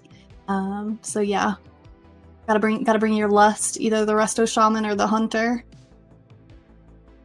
Yeah, it is odd that some of these melee DPS are so heavy into like elemental damage in the case of Shaman, or holy damage in case of the Paladins. Yeah, I mean it definitely impacts. I mean it brings Mistweaver and Resto Shaman back in terms of, you know, your healers, just because of Wind Fury Totem from the Resto Shaman, or the physical buff from the Monk. Yes, Guy Fury being back now that it's actually no longer a totem is fantastic. I feel like Shaman has all this utility that just never has a use. You'll see they are. I'm wondering if they'll pull some of this into the B boss. Yeah, it looks like we're very overcount, which kind of makes sense considering all they pulled in the IPA wing. They pulled literally every trash mob, I think, in the IPA wing. Yeah, so, they played that very safe. not surprising. Or not safe. Yeah, they're going to be a bit overcount here, but looking at their timer, they have 10.5 minutes with basically just a boss and one trash bowl and a second boss. So they have plenty of time here. They do with those yes men. Like I agree. I think they have it. I don't want to cast or curse, but I think it's going to come down to if this priest can pull off the dominate mind on the yes man, which is huge tech that saves a lot of time. And with just 10 minutes left in the timer, essentially, like actually could be impactful. I think they got it, and I've never cast or cursed anyone today, so never. No, just ignore Dark Flame. I'm curious for y'all what your strategy is for who gets in the beams, because I am a healer main, of course, and I really do love doing the beam mechanics so my DPS can DPS, but it requires a team that understands how the bees work. So the little bee ads, if they get their casts off, it will apply a stacking bleed onto a random player. You can see some are getting off I think it's called Shredded Sting. If you CC them with a disorient or anything like that, they will no longer cast that bleed, which makes the only healing mechanic in this fight this AoE that's about to come out now. And in between AoE, there's literally no damage. So when you have a good group, I'm pretty comfortable doing the barrels as a healer, but as soon as a bleed gets out, I'm not hopping in that B. You guys, as I know, as tank tactics, you probably are never, absolutely never in a position where you will be doing a B. But Manny, do you take the reins when it comes to B duty? I definitely take the reins. I try and trick shot, get like 2 or 3 barrels at one time. Oftentimes, I get in groups and somebody isn't getting on the B, and if you just leave them and they reactivate, and it's just gets be too much. I hate that. So I am very proactive about taking care of the bees, making sure that we don't have anybody getting overwhelmed, whether it is the bleed or just like the tank having to like round them all up over and over again. I will invite you to my Cinder Brews. You mentioned trick shot, and I love pulling off. You can actually, if you hop on a bee as the barrels spawn, so right now, if you were to shoot your bee into these barrels, you can actually time it where they don't spawn their bee. And that's a nice little fun trick. My funnel.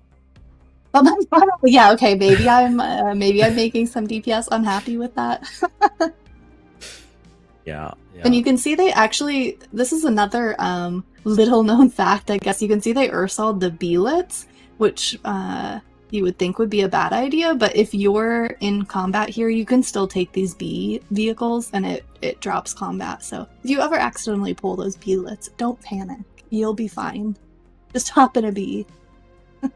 So we got 7.5 minutes left here.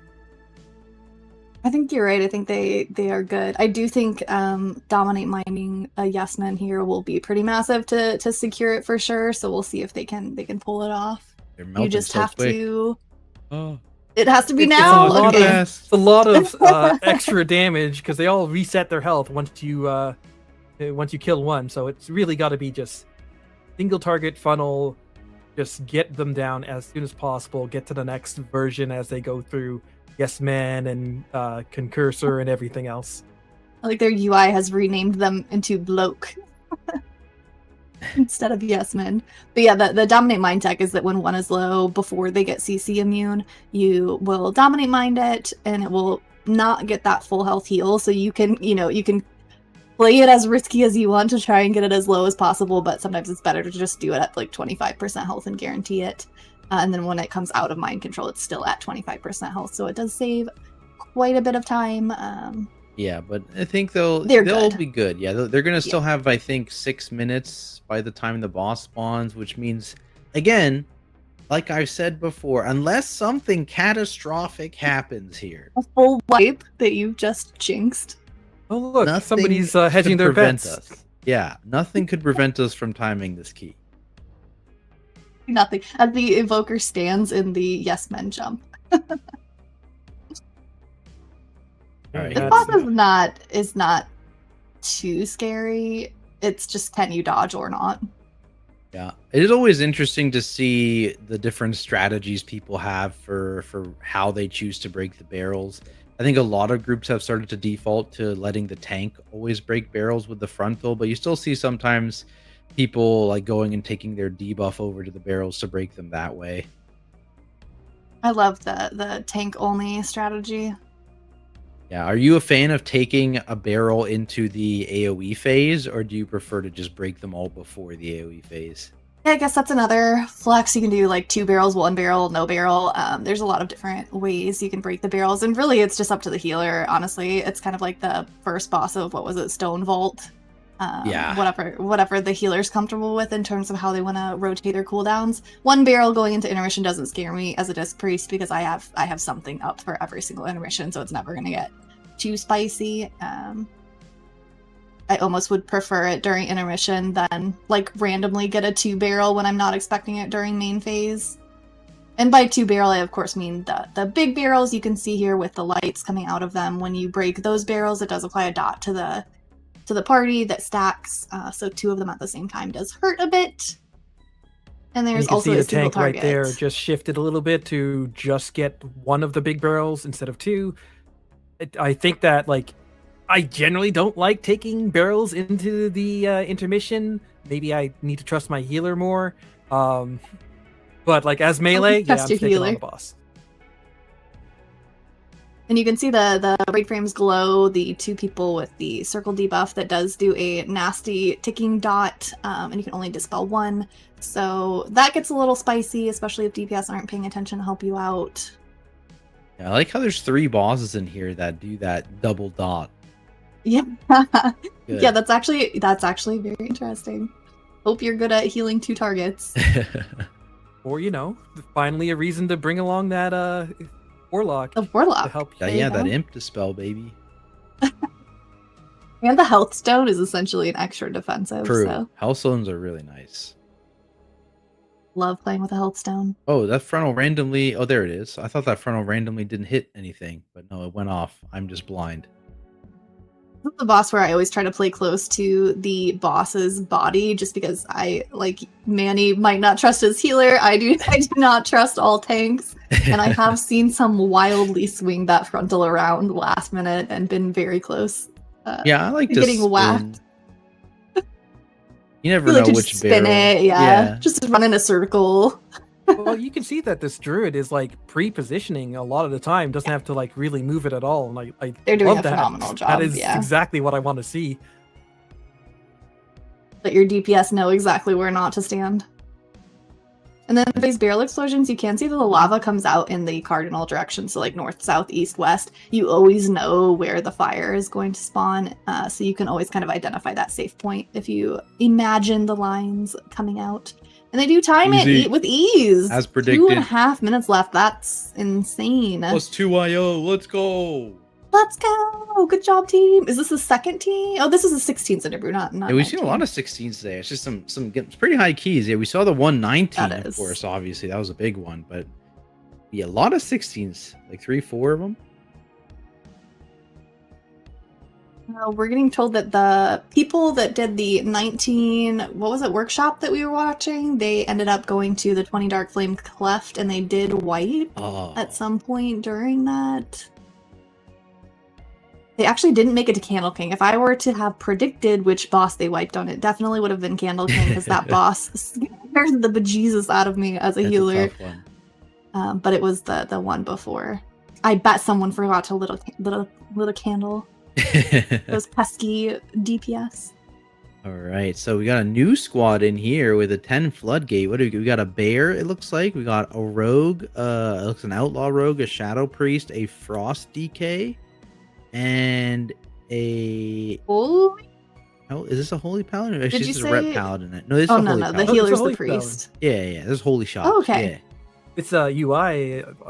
Didn't see any action bars, so I'm just having to go by like as things pop. Weak Gora HUD. Yeah.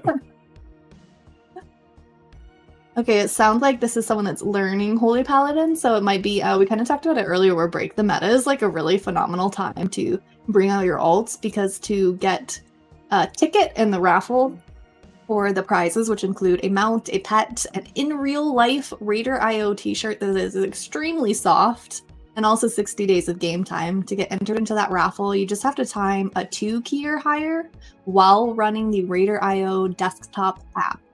So it's a perfect time to get out your alts, run spam 2s. Every 2 you time will give you a ticket into that raffle. And I've said it before, I said it again. If I don't win the raffle t-shirt, I'm just going to buy every t-shirt I can find on RaiderIO. I've never heard of people, it's like a cult with how they talk about these t-shirts. Like, I've never heard someone so excited about t-shirts before. Soft as the kitten. It's wild.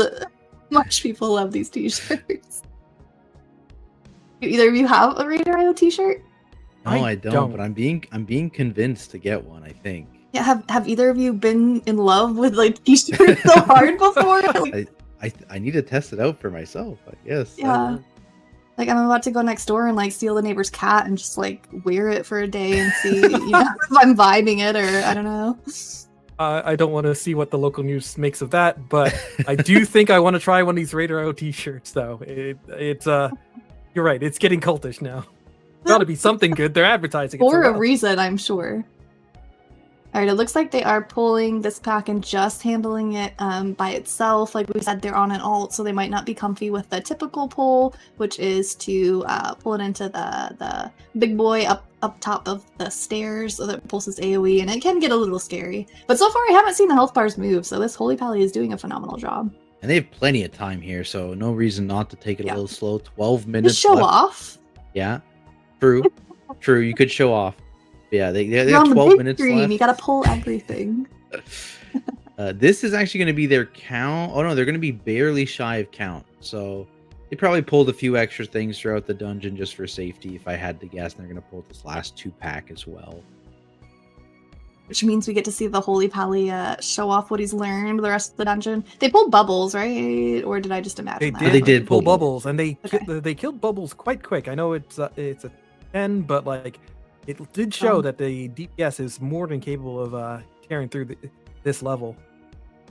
And if they time this key, which so far it looks like they will unless we jinx it, it does count for the 2 keys that you need to time at 10 or higher in order to get qualified for that Banner of the Algari, which is the in-game reward you get if you time 2 10 or higher keys during Break the Meta, which I still need to do. Yeah, and Manny don't worry. Tactics, have you guys done it? Maybe. I think that's not very believable.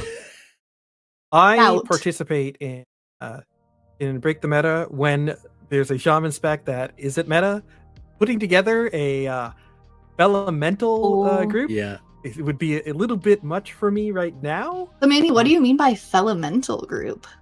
Well, if you happen to be either a shaman or a demon hunter, well, all of your specs are part of the meta. So RaiderIO is doing a meta versus meta, where if you have a team that is any spec of shaman and any spec of demon hunter, you are in a separate category where you're still eligible for the prizes, as long as you are doing, of course, a team that has all of those specs in it. Well, sorry, not all of those specs, any combination of those specs. And you make sure you also go, I don't know that we talked about this, you have to go to the RaiderIO website and register as an individual to get credit. Your whole team doesn't have to register, but if you want to be a nice teammate, you can remind them to register so they also get credit. But it takes like 2 seconds, you just have to connect your BNet. Very straightforward, and like we said, there's more than just the banner. There's a ton of other cool prizes that you can both just get yourself signed up for with that raffle, or actually compete for by pushing on that leaderboard. So there's something for everyone. The leaderboard's actually super exciting. I know quite a few people that play off-meta specs like Survival Hunter or Feral Druid who are just one trick, like, and love their spec and are already pushing keys even outside of Break the Meta. And so being able to kind of show off on a leaderboard is like super exciting for those of us that like competition. So yeah, I think that's a really cool thing that RaiderIO does, and you do get that 60-day game time. Woohoo! Need that. Need it bad. New patch coming out soon. Now's the perfect time. That's true. Yeah, it's maybe probably less than 60 days away, so it'll get you through. Or you can hold on to it, take a little break so you don't burn out, and then pop it right when patch comes out. True. Yeah. Oh no, strategically. I've got too many things to do because next month is like the collector's bonus. So yeah, all the legacy stuff, you can use your 60 days and go around and collect things. Then of course it's only a matter of time, very short before we're into 11.2, and there's no way I'm going to be missing that. Very true, very true. So are you big into collecting the mounts, Manny? I do like collecting mounts. I'm sure there are like numerous people who have more mounts than me, but it's always fun to do. You have the love rocket. Don't From talk the- to me about the love rocket. Okay, I finally got it, That- and I've never been so happy Oh, in my no. entire life. Don't tell my husband that.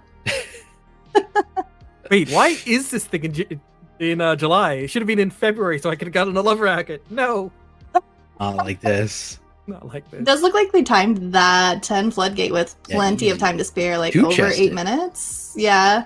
And again, that was someone on their ult. They had not really had much experience with Holy Paladin, and they just blasted that key. That last boss is not the easiest to heal. It does have a lot of AoE and then single target. Are we watching a 20? Holy moly. We are watching a 20. We're going into a motherload with our crew that I believe timed that 19 workshop earlier. We're out the here in a warrior- 20. Oh, Oh. no. Production. The Jinx. You could have waited until after the extractor poll to put them on the big screen because the extractor poll. This, Unbelievable. They haven't is one of fully the wiped more yet. They lost dangerous. both DPS. This is like, they're not running back though. It's I'm guessing they didn't kill the boss. the Yeah, they boss haven't is killed the yet. boss yet. Yeah, Yeah. so they can't, but the pack is almost dead. So this is potentially they can continue. Oh, there's another death. There's That's another not- drop. That's not ideal. The death of the healer is rough for sure. The extractor pack is like probably one of the more dangerous packs in here, especially when you're playing. I believe it was triple melee, Barrel Yes. Walker Warrior. So yeah, you have triple melee. The tank is always going to get one of the giant brown circles to spawn on them, and then it's going randomly on other people in your party. So that grouping, the area around the extractor itself where they're trying to DPS is just a war zone. So I'm not surprised to see the melee deaths there. It can get really brutal. And well, now we're seeing actually the DK. You see him running around that corner. He's gonna pull these 2 sapper mobs in that corner over there and bring them onto the boss. And so that's gonna give some extra targets while the reses are going out. Hopefully they can keep going. Hopefully they haven't given up. What do you guys think? Is this timeable still with, what was that, 3 deaths? It's gonna be hard. I think Motherload is one of the ones where you can do it still because the timer is a little bit more lenient, but you know, as key level goes up, the leniency of the timer does go down, right? So no matter how lenient the dungeon's timer is on like a 16, 17, 18, go up to a 20 and the room for error is much smaller because that adds 45 seconds plus the extra probably 30 seconds it took them to finish that pack. So they're already over a minute down. It's still doable, I think, if they make 0 additional mistakes, but I think even with one more minor mistake, it's just the key's done. On the There's plus a- side, it looks like they didn't die with cooldowns running because Yeah. they all just popped them at the start of the boss. So that's one positive. It's also a dungeon where, like you said, you can make it up by pulling big, but the big pulls are very risky and dangerous. So you're kind of just like prolonging how you want to end the key. What about you, Manny? You think they got this? It's a lot of pressure to go and do the dungeon so far. Like you're just 5 minutes into the dungeon, you're not even past the first boss, and now you've got to play perfect. That's a lot of pressure. I'm hoping that they can rise to the occasion. I don't want to say anything. This is where I fear things, and you can see that they're keeping that one last bomb out. Like Blizzard did nerf this, but that debuff can refresh it by holding off on kicking that last football in, and then it gets the full stacks later. You get way more uptime on the damage amp, and that's the kind of stuff that's going to help them try and make up for the deaths. Yeah, it's just those little things for sure. And yeah, I mean, I think the other thing with Motherload is that we're talking about pulling big, and likely if you're doing a key at this level, their pulls are probably already going to be close to capped out in terms of the size they can do, because there's a lot of like individual mobs which basically they kind of gate you from what you can pull, right? Like you can only pull so many of the mastermind and weapon testers at a time. You can only pull Your so healer many of will those hate you. drills at a time, right? So it's going to be tough for sure, but it's been a clean first boss. So that's a good They're sign. also kind of blasting. Yeah. Like Big how plan. how long have they 2 minutes 30 seconds on this boss? Like it got deleted on a 20. That's Yeah. I also wonder they did pop cooldowns on pole, and typically I see people hold them for the burn phase because the boss does take 100% increased damage after the coin pummeler from what Manny was talking about. Something like that. Yeah, some very large amp. Yeah, usually it's a bit of a hold, but here we go. We're going back into the drills. This is where they had issues previously. So let's see if drill number 2 has their number as well. This one also comes with those 3 casters.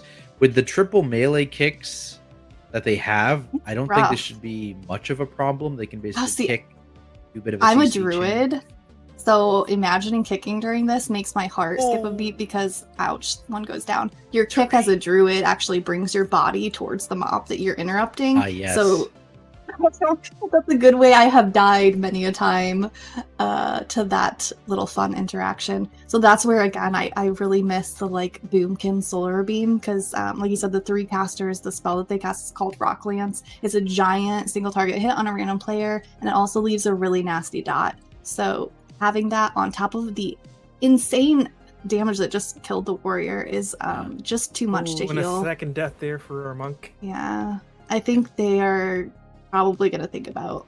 Yeah, I think at this point it's probably unlikely they can time. That first monk death was super unfortunate. There's like a little camp of like terrain. Yeah, they're pinging it right now.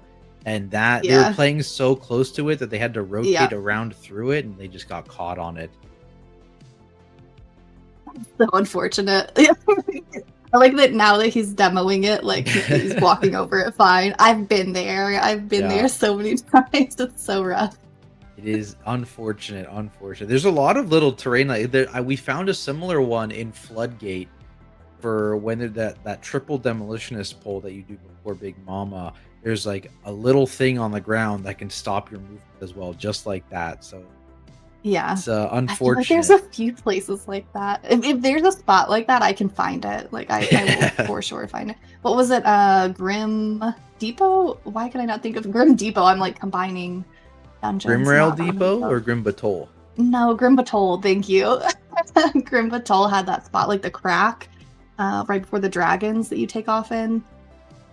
It had like the crack in the ground. I don't know if anyone remembers that, but I found that crack multiple times when trying to dodge swirlies. Me, it was always trying to find like the snap point, so I had the opposite problem. Like it was supposed to be like, oh, you stand up here, everything comes to you. Could never do it. It's like, but I'm here. So I guess like pro and con. I can find spots and you cannot. It looks like we are now watching a 13. Yeah, Dark Flame going. Lots of Guardian Druids, lots of Resto Druids. We're seeing lots of all these specs today. Actually, yeah, we've got more Fury Ward, another Shadow Priest, another Windwalker Monk. I love it. Makes me happy. It's kind of that, especially the Resto Druid. Of course, for the Resto Druid. It almost feels, or rather, it probably is that a lot of these specs are not in the meta only because like there is a spec that provides a lot of the same utility that is meta, because we've seen those Resto Druids just pumping key after key here. We've seen the ability of like monks to like just clutch things, especially at high keys where it's like, okay, that last bit of health, touch of death, just to make sure that we don't be instant doom from things. And it just shows that, like, you know, not being meta may not be the worst thing that people make it out to be. Yeah, kind of like you might have to innovate new solutions or new routes because you don't have the same tools to deal with it. So, but some people love that stuff. Like, we're trying our little skip here. Our little whack talking skip. About. So I usually go at it from the left. There we go. Oh no! Okay, it's fine. It's fine. You guys go from that spot where the druid was trying to jump up. I always go at it from the left wax strip. I go it from the left because I don't want to over jump and like end up landing in bad, like we almost saw there. But this druid was basically my spirit Brave. animal because they were jumping and then got life gripped up. This is exactly what I was saying And then before. almost flew off. Flew off. Very It all worked out. relatable. So this boss will see a Resto Druid heal. I believe we saw, was it a 16? I can't remember. Was it a Son. Holy Priest? Do we see a 19 here too, or no? Oh no, that was the we didn't see that. Yeah, it was just the 16. But we'll see a Resto Druid's throughput. This boss is just so much fun as a Resto Druid. Like, your throughput at all times is insane. You're not dependent on cooldowns. You just blast always, assuming you have your hots out. Like right now, the F-low probably needs shifted up. But you can just see the health bars are not moving. They're above 75% and they're not going down. Too powerful. Too powerful. No, please no nerf. HBS has never been Resto Druid's problem, that's for sure. Yeah, you know how DPS are target capped? Maybe we should target cap healers next. What are our thoughts on You that? know, you're a tank and you might not get selected to be healed, so you might want to think about that first. I That mean, just they helps already me more. soft capped in a lot of things, right? Efflorescence has the drop off after 8, I believe. Does You know, it? I should know that. That's always been a thing that, like, no. People are dying. People are dying. Red alert. Oh no, he got them. Our druid has got them. That's the power health druid, but pod. like it's because they have so many of these up. Like early on, they had one left behind. Now they've got 6 instead of the 5 that they should. So this is going to require our druid to pumping because You can see they're too spread out, the wax figures. They're not coming in to drop them on top of the boss. And so literally there is no way for them to clear all of them. The circles cannot reach. So yeah, every statue that is up is pulsing more and more damage, but it's just highlighting how strong Resto Druid is. What can I say? They've grouped a couple of them now, so they should be able to remove a bunch of them. The boss is dead anyways. Never mind. That's always my experience with this boss as a healer. I'm like, panic, panic, panic. We're about to all die. Oh wait, the boss just died. Okay, we're fine. Because I'm makes not sense. looking We're at so the boss's concerned with health. their health bars that we completely forgot about the boss's health bar. It is a relief when that boss dies, though. That is for sure, especially on Disc Priest. And here we'll see they appear to be okay. They had the cart moving at a pretty good pace. So it does look like the tank is doing a really nice job there, and I believe the healer ran up with them. Oh no, the healers who were watching. Someone ran up with them. They're getting all those mobs together back into the mine cart, and they're going to cleave it down. So again, a more standard, either doing this in 2 or 3 pulls, as opposed to the demonic 1 pull this entire area. Well, I know how it feels to be like a tank and healer in this hallway because I'm usually the healer that's, trying to find a candle and keep up with the tank that's running all the way to the end. Manny, how is it as a DPS? Are you just kind of like vibing? Like, what do you guys do? So I've been playing mostly melee DPS. So as melee DPS, when the tank's got all of the mobs like way off in the darkness, I either have to go find my own candle and follow them, right? Or I'm sitting, by the cart trying to look pretty and vibing. And just sort of vibing. As range, that's not as bad, except like as soon as you step out or the cart starts moving ahead of you, well, suddenly you're in the darkness and you got to keep interrupting your cast. So it's still sort of annoying either way if you've got the mega pools. And someone has to stay on the cart for it to move. You have to have a body there, I believe. It will not move by itself. Someone can correct me if I'm wrong. So someone has to, but like, I don't know. I would trade you jobs. Like, I don't want to have to chase the tank around. Or like, I get so nervous when my candle debuff is about to fall off. Like, I track it. And when it's got like 5 seconds left and I'm just looking around for a candle in the dark and everyone else has already stolen it. And I'm like, well, good luck, tank. Like, here's an iron bark. I hope you have fun. Look at them saving time here, though, by outrunning the mobs. Yeah, the cart is booking it. Getting it all the way to the end here, and they can do their big pull here. Their second big pull, rather. That was really well executed for a 13, so props to this team. They're blasting. The tank clearly knows what they're doing. They're going to be able to easily get this down, and they're going to be actually almost at count. So again, they're going to only need like a couple mobs probably in this last area. and they'll be good. Do you want to place bets on who wins the dynamite checking competition? I'm going with the Fury Warrior. I'm going with I'm Resto not going Druid with because the I have target to. capped warrior. Let's go with the monk. There's only one target. So easy. That's true. Right now, it looks like the priest. Right now, it looks like the monk is AFK. Oh, oh God, why are you doing this to Said me? the monk, you're losing. Sorry. Oh man, what if there's a 4-way tie? I think the It priest is gonna going. pull out Yeah, ahead. the priest is the barely ahead. Yeah, did it like a 0.1 second barely. ahead. Ha ha ha. Oh, hey, there it is. No, the priest priest. lead. Priest. The warrior are just behind. No. And the Resto Druid at 17. Streamer, come on, streamer. And the monk just decided to shame me. Like I said though, in order to get the high score, which I believe is 20 or 21, I can't remember which one, someone does have to be AFK.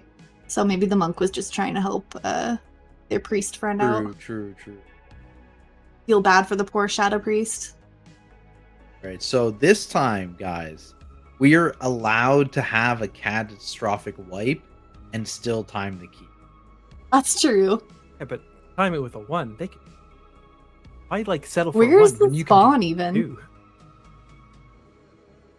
I can't wait for next season when they have the respawn icon in the With the minimap. checkpoints? Yeah. Yeah. Oh, that's gonna be so nice. Yeah, I 'Cause believe it's I have... after the minecart event is where they put it. So right where you fall down. Yeah, that makes sense. Because how in the world would you get back? Oh, is he gonna pick up the candle or not? Easy. After the explosions, enough. You know, at least he's bringing it back. On the last Dark Flame we watched, they failed to bring the candle back and got feared, what, 3 times? 3 times, yeah, unfortunately. But no such thing will be happening today. No, absolutely not. Did bring a candle in. Okay, I was gonna say the Little early. candle was Yeah, a little very early. but As long as we get it before the cast, yeah, we're safe. So because Yeah. the boss was busy casting another ability, he was too distracted to fear us, so we're safe. thank goodness. I always love a good butt clench moment, though. Not Give us me. some I will excitement. sit on the outside of that candle, let him get through halfway through the cast, and then put it up. Just because, like, you know, you want it to not waste the candle when it was already at 97. You want it to be like 50% or something, and then charge it back up. Gotta get that value. Exactly. And then you Always see be min-maxing. again, this is only a 13, so it doesn't matter, but just for anyone that is looking to push higher keys, you'll see that with that purple circle debuff, the player does get out of the group, which is the correct play. But in theory, you're supposed to run all the way over to one of the candles on the ground because it provides you with some damage reduction to help survive that hit, which trucks the higher you get. And it also lets you cast through the darkness. Ooh, the priest is getting low. That was very spicy. Yeah, the healer was out there in cat form trying to pick up a new candle, and there's a lot of damage going out there. A little spooky moment, but we managed to, we recovered. We're safe. No one died. Nothing bad happened. We saw nothing. Yep. And boss has only got a few percent left on the health, 7% to be exact. And surely, yeah, it's free. I'll call it now. They can't wipe from here. Like, I think you're right. I think it would take a lot. Even with a fear, I think Dots would just tick over the boss. That's a safe bet, but still a bet. If anyone could curse, it's us. Easy. And there we go. 16 IO. Easy. That's a big one. Let's go. That is huge. And they tested that, it looked like. Yep. They now have a 15. I don't know if they'll go for it or not, but you gotta... Oh, it looks like they are probably dropping group. And we are switching to another stream.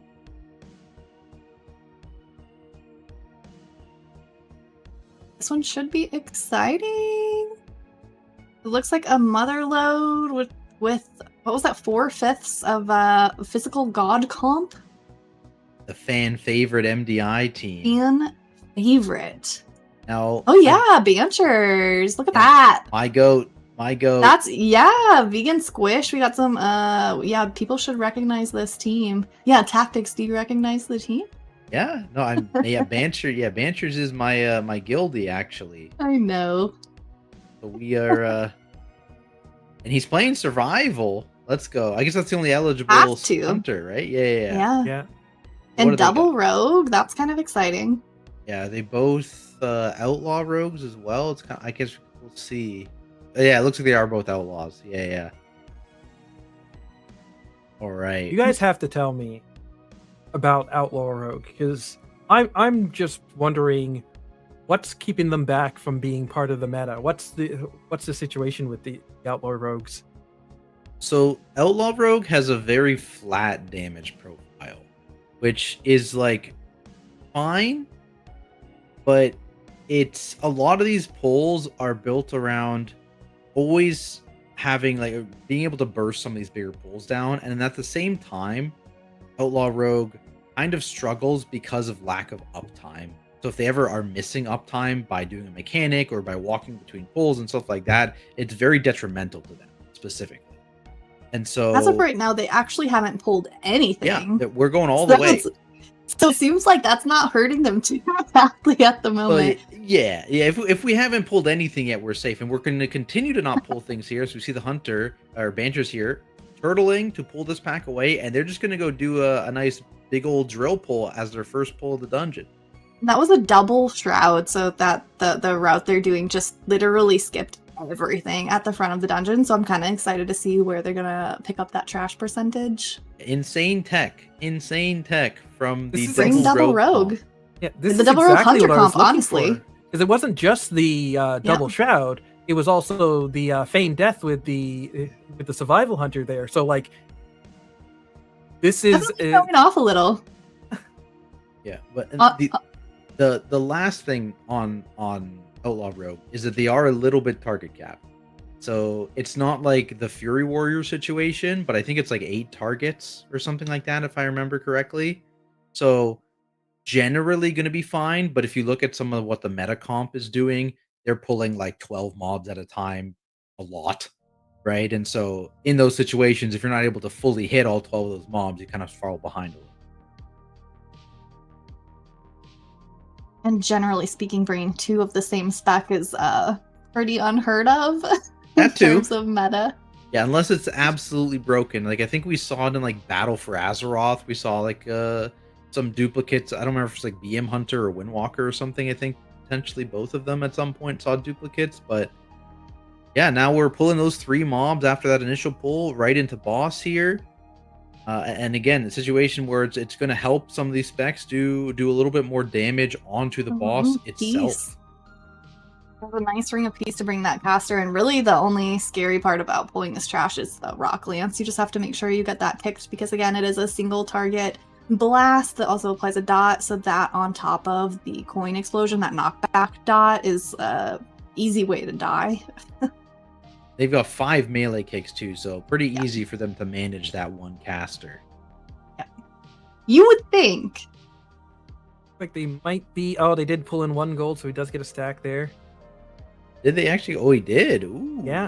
That's going to be this next AoE is going to be a little scary then. It'll with be that. spicy. You Yeah, see we'll the see. life cocoon that applies a friendly life cocoon. Ooh, big boom. Got 6 seconds of the dot still. Yeah, It's did early see- enough that the Mistweaver probably has literally everything up. So okay, Oh the my rogue goodness, definitely 2% went to low. 68 to 100. Yeah, Oh. I don't think they popped cheat though.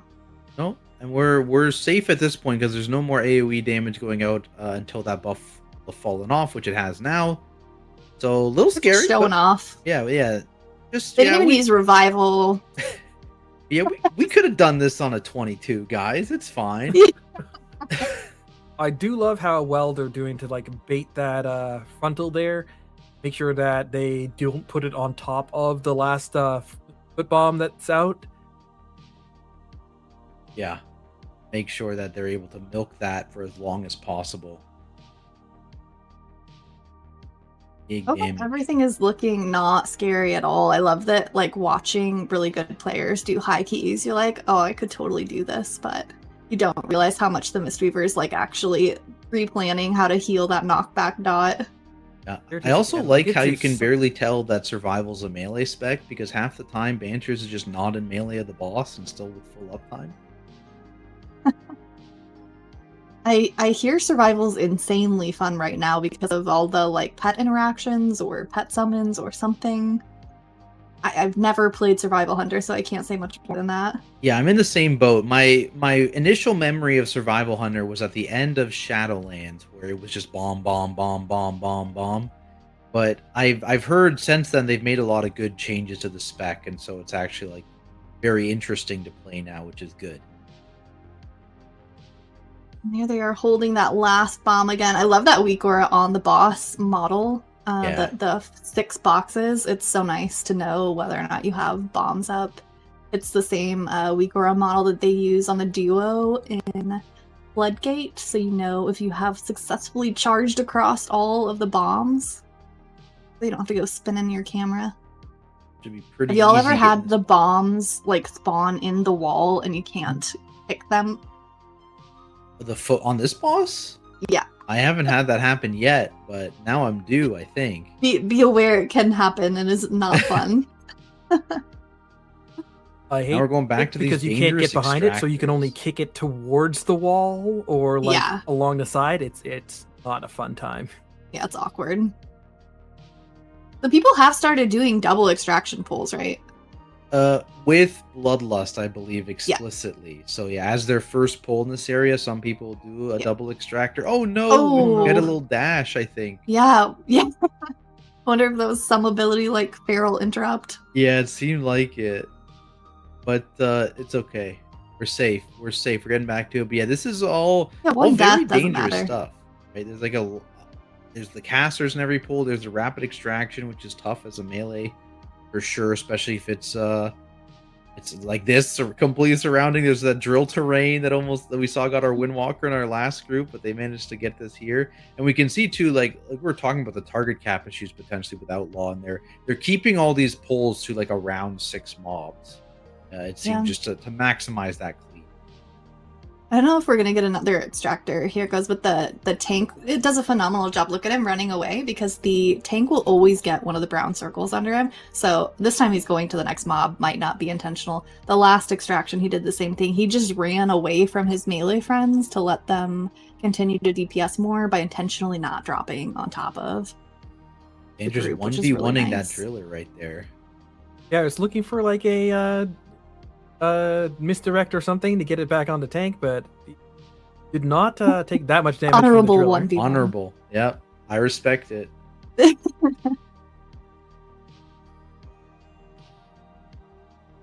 Okay, nice. So then this will be our last drill of the dungeon here, this last extractor. So you're able to get through this one. That's like a big part of the danger in this dungeon over with. And I think if we're talking about mobs that scary to the group, I think the only other one we have are the robots at the mech suits at the end. So it'll be a little bit of a breather on trash for a little bit here once they get that guy down. This won't be an issue with the 5 melee pick comp, but these Rocky boys that cast Tectonic Barrier as well as Furious Quake, you actually don't need to interrupt the barrier. It's a very tiny shield and it doesn't really do anything. But that Furious Quake, however, is just a group wipe. They're just chaining this extractor between all these pulls, not even focusing it down, it seems. Like they're just killing everything that's else and just like, hey, come on, very extractor, let's interesting. go. Their friend now. Again, I think that's one of those changes that they've made based on their comp. They don't need to necessarily get it down because the tank is doing such a good job chain pulling. So they just keep on doing small packs, but constantly doing small packs instead of like big packs because of the target cap that you were talking about. You also mentioned it earlier. Sorry, I was just gonna say that they're all melee, right? So they Yeah. don't need to stand still and turret.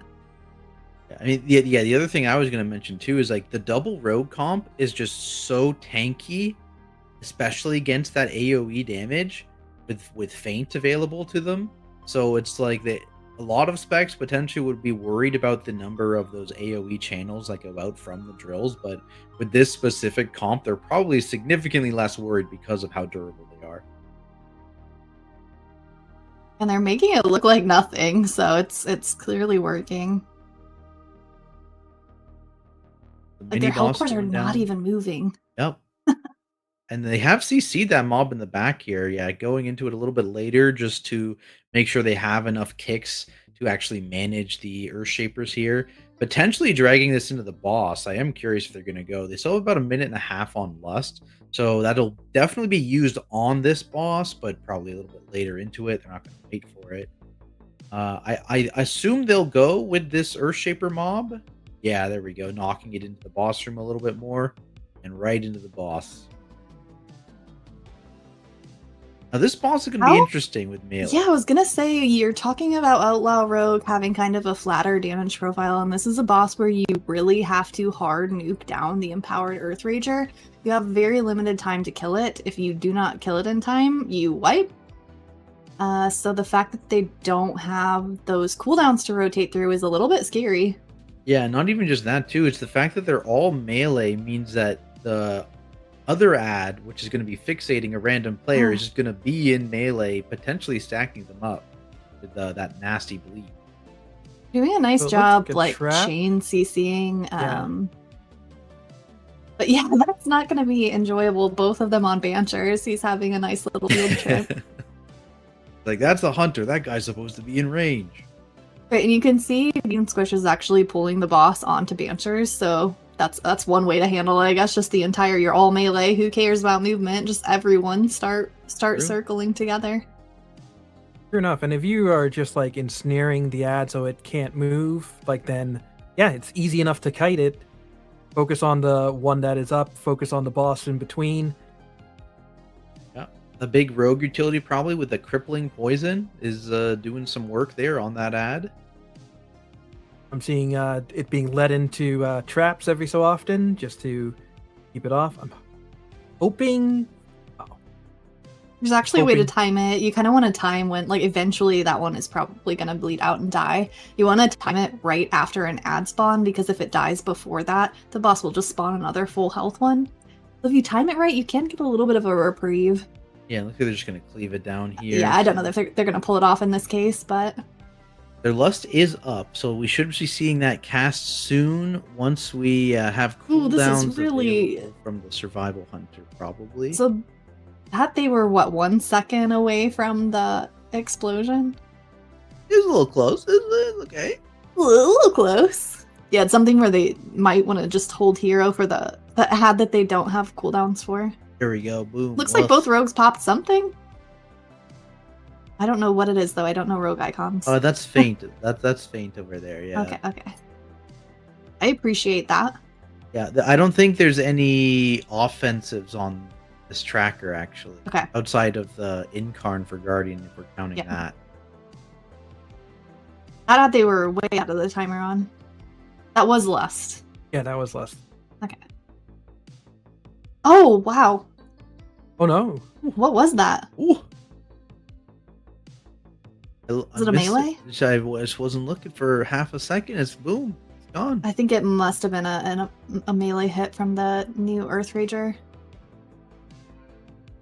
I don't know if Outlaw has any setup or anything, but like dying right before the ad Dying spawn is very definitely bad. not ideal. Yeah. Dying is very bad. I'm a little worried about this guy dying in time. This Earth Rager. They have 3 seconds before the Resonant Quake, right after this front. Oh, the frontal's going to buy them some extra time. Okay, Yeah, so they're and you okay. can actually see the Mistweaver Monk still has Touch of Death, so possibly saving that for a spicier Yeah. ad. They can just immediately finish it off before the wipe. Actually, that's probably their last ad. I think at this point, they're probably going to just tunnel the boss, if I had to guess. The boss being so low.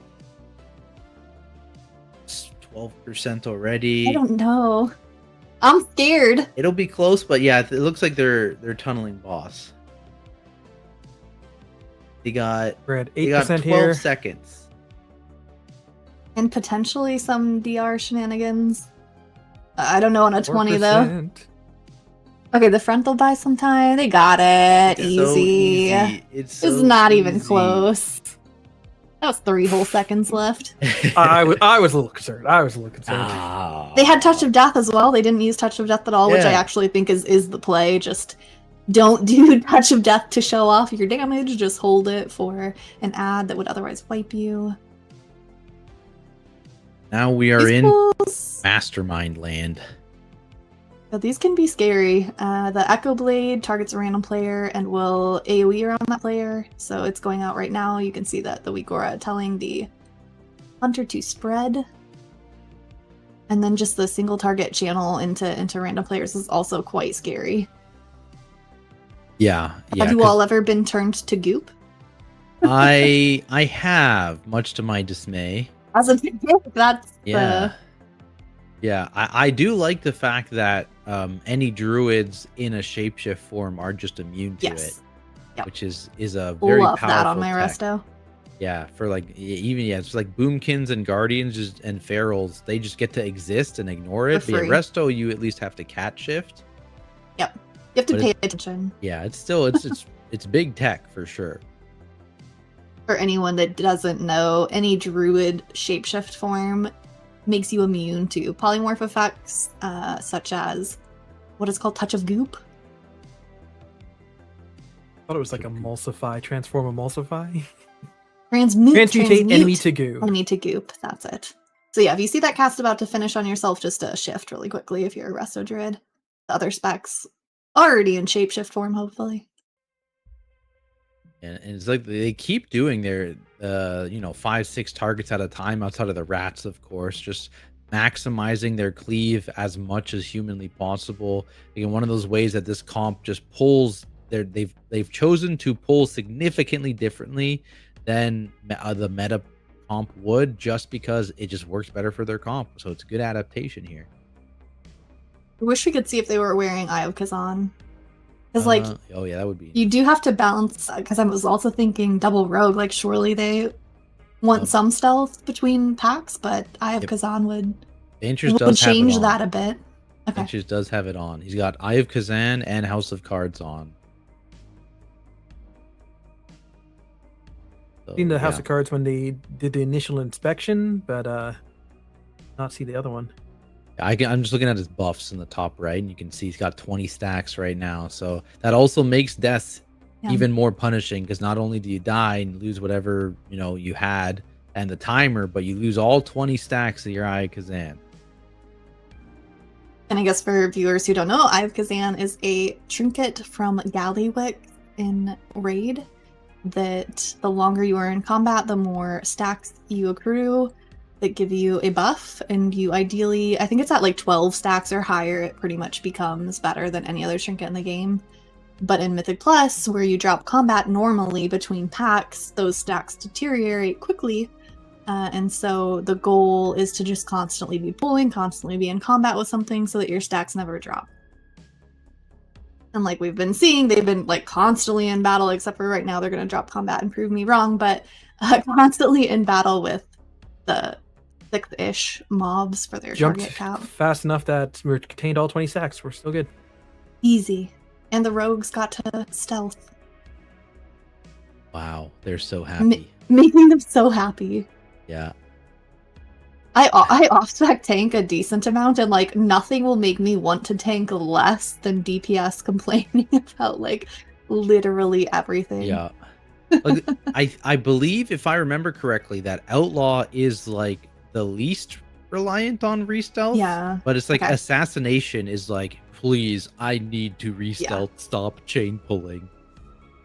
I know Feral's very similar as well, and I always feel really bad. It's good to chain, so I will say it's good to chain pull, and I don't even think rogues mind it when the mobs are like of substantial health, where you're able to keep, but when like a mob is at like 2% health and you chain pull, it's like just wait of a second more, please. Please. So on a 20 here, I am sure they will be pulling the mech, the big mechs. Yep, you can see he's going to grab it now, as long as... Oh wait, he didn't actually do it. Usually the first AoE goes out, there it goes, and you can keep it far enough away from your party that they won't be hit by this AoE, and then pull it into the boss, but the receiver just kind of healed through it. Yeah, I'm guessing it's an Eye of Kazan adaptation, right? Where it's like... That's true. You normally would wait the 6 or 7 seconds it takes for him to cast that ability, but then you're like, is this worth us losing 5 stacks? Oh, no! That was really unfortunate combo of the charged shot plus the frontal on Banchers there. which was just enough damage to take him down. No I bet battle that res for overkill 30 was so low. seconds. 30 seconds, no battle res. So gonna be down for a little bit here, but what are they? They got 12 and a half minutes left. This boss fight's probably gonna be like 4 minutes more, if I had to guess. I hope they Pretty try close. for it, but I think it's not looking great. Yeah, it's very tight. And based on their current count, I assume they're going to be doing the double mech at the end as well, so they still have one extra pull compared to some groups who skip that mech. So it's going to be tight. They'll have what? They can have 4 more minutes to do this boss. They can have basically 3 minutes to do all the trash, probably 2 trash pulls they all have to do up there. You're gonna have to do it cleanly. I know this last hallway is just like seems very basic, but can be really hard to execute correctly because I'm assuming they will send Vegan Squish up to just collect all the bombs by himself. Most likely. So that adds some time. Ooh, big disengage. And have they pulled the second mech yet? Not yet. No, they just This are is a moving into dangerous position spot now. for them. Ooh, but those puddles are rough. Ooh. Big turtle. The huge turtle. That was huge. There we go. Now they're disappearing. Yeah, I guess those are the I'm old nervous. puddles. I'm nervous. Yeah, it's a close one. Gonna probably be grabbing that mech soon here. If they're gonna grab it, I assume they will grab it, but they're in the right spot. Yeah, I think he just turned. Right? Yeah. Did he know? I think like taking a breath to There we stabilize go. is fine, but there we go. Yeah, there's the. Are we gonna And throw you'll a trap see. out? Yep, looks like trap. Yeah.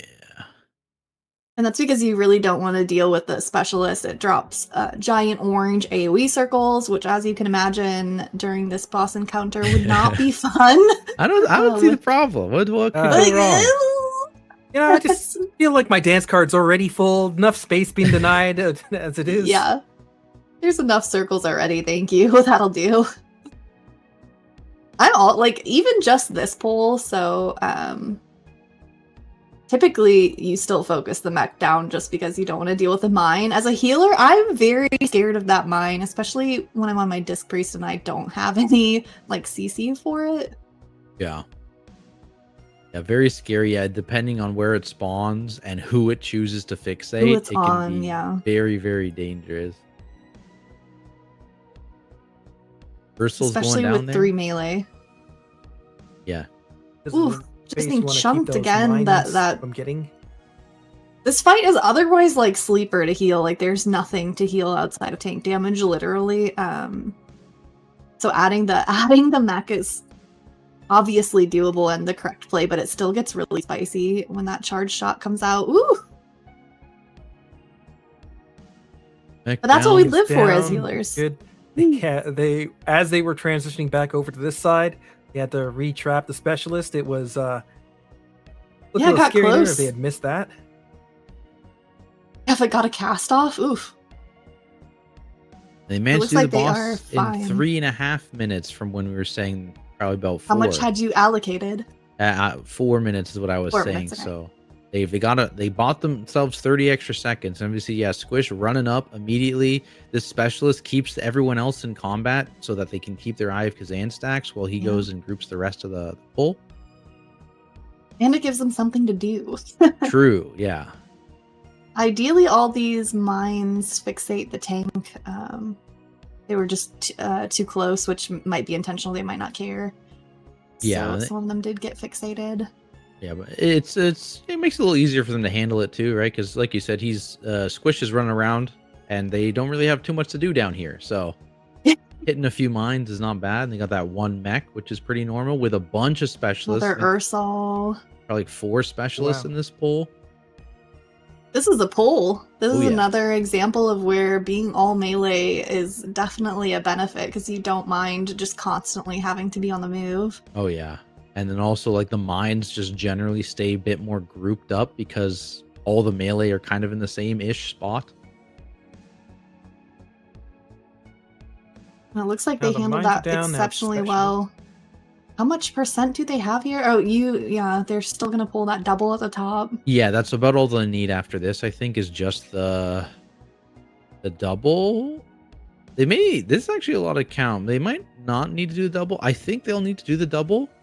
I'm kind of excited to see the double charge shot if they do pull the back-to-back AoE, because they're getting chunked. But actually, something interesting, they did lust that. Oh, that's true. Because usually people pulling a double will lust the double, but Yep. actually, yeah, so they will need to do the double for sure, based on their count. Got them to 93, so yeah. I guess with their comp, they're just really not scared of it.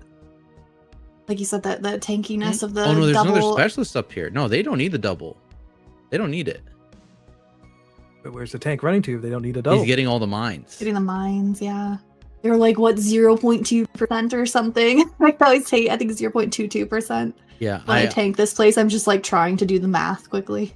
I kind of assumed that they grabbed that last specialist, but it wasn't in that pull. So yeah, that definitely gives them enough count here with just the one machine. Nice. And it makes sense because they lusted that last pull, which is like, if you were going to do the double, you definitely want to have lust for it. So they're just going to be able to skip that double, hopefully, probably with the turtle, if I had to guess. Maybe they'll do it with vegan squish, but it's a little harder for bear because they don't have really the gap closer of like a demon hunter. This is looking pretty good. I mean, they have 6 minutes left. Yeah, that's doable. How much had you allocated for the final boss? I think it's like 4.5 minutes ish. So they're good as long as they pull off the skip, and then, I mean, they can even afford a few deaths. They don't have any B-reses. If the tracker on the upper left is... Yeah, they'll have one eventually, but they don't have one right now.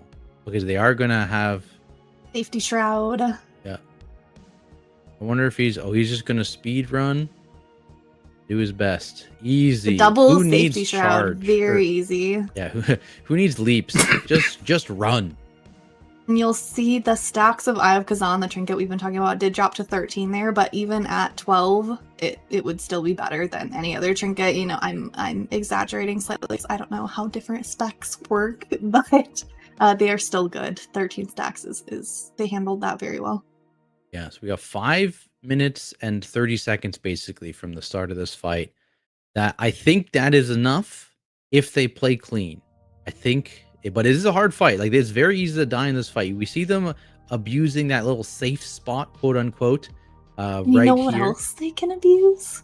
They have Yeah. so much like Shadow Meld, Yeah. Vein Death. Like, they're never going to take a rocket to the face. Yeah, that rocket you saw, it started casting and just didn't go off because we have either the Vanish or the Shadow Meld or one of the Feign. Something went off there. We chose to do it, and then it's just didn't cast. So they can do that a lot.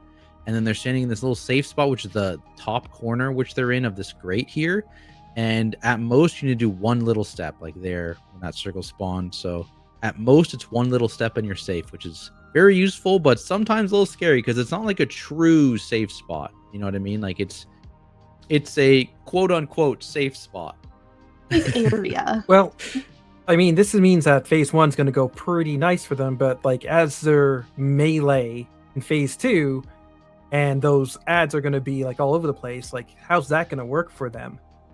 A common strat that we see sometimes is they will just all run at the closest gunner and basically try and range the far gunner, and there's a decently high chance that it jumps at them if they do that. So it'll depend a little bit on their spawns, but I am curious to see if they do that, which we'll see in just a second here because the boss pushing at 50% health after this Gatling gun. A little bit of a milk there. Boom, there it is. Let's see where the ads spawn.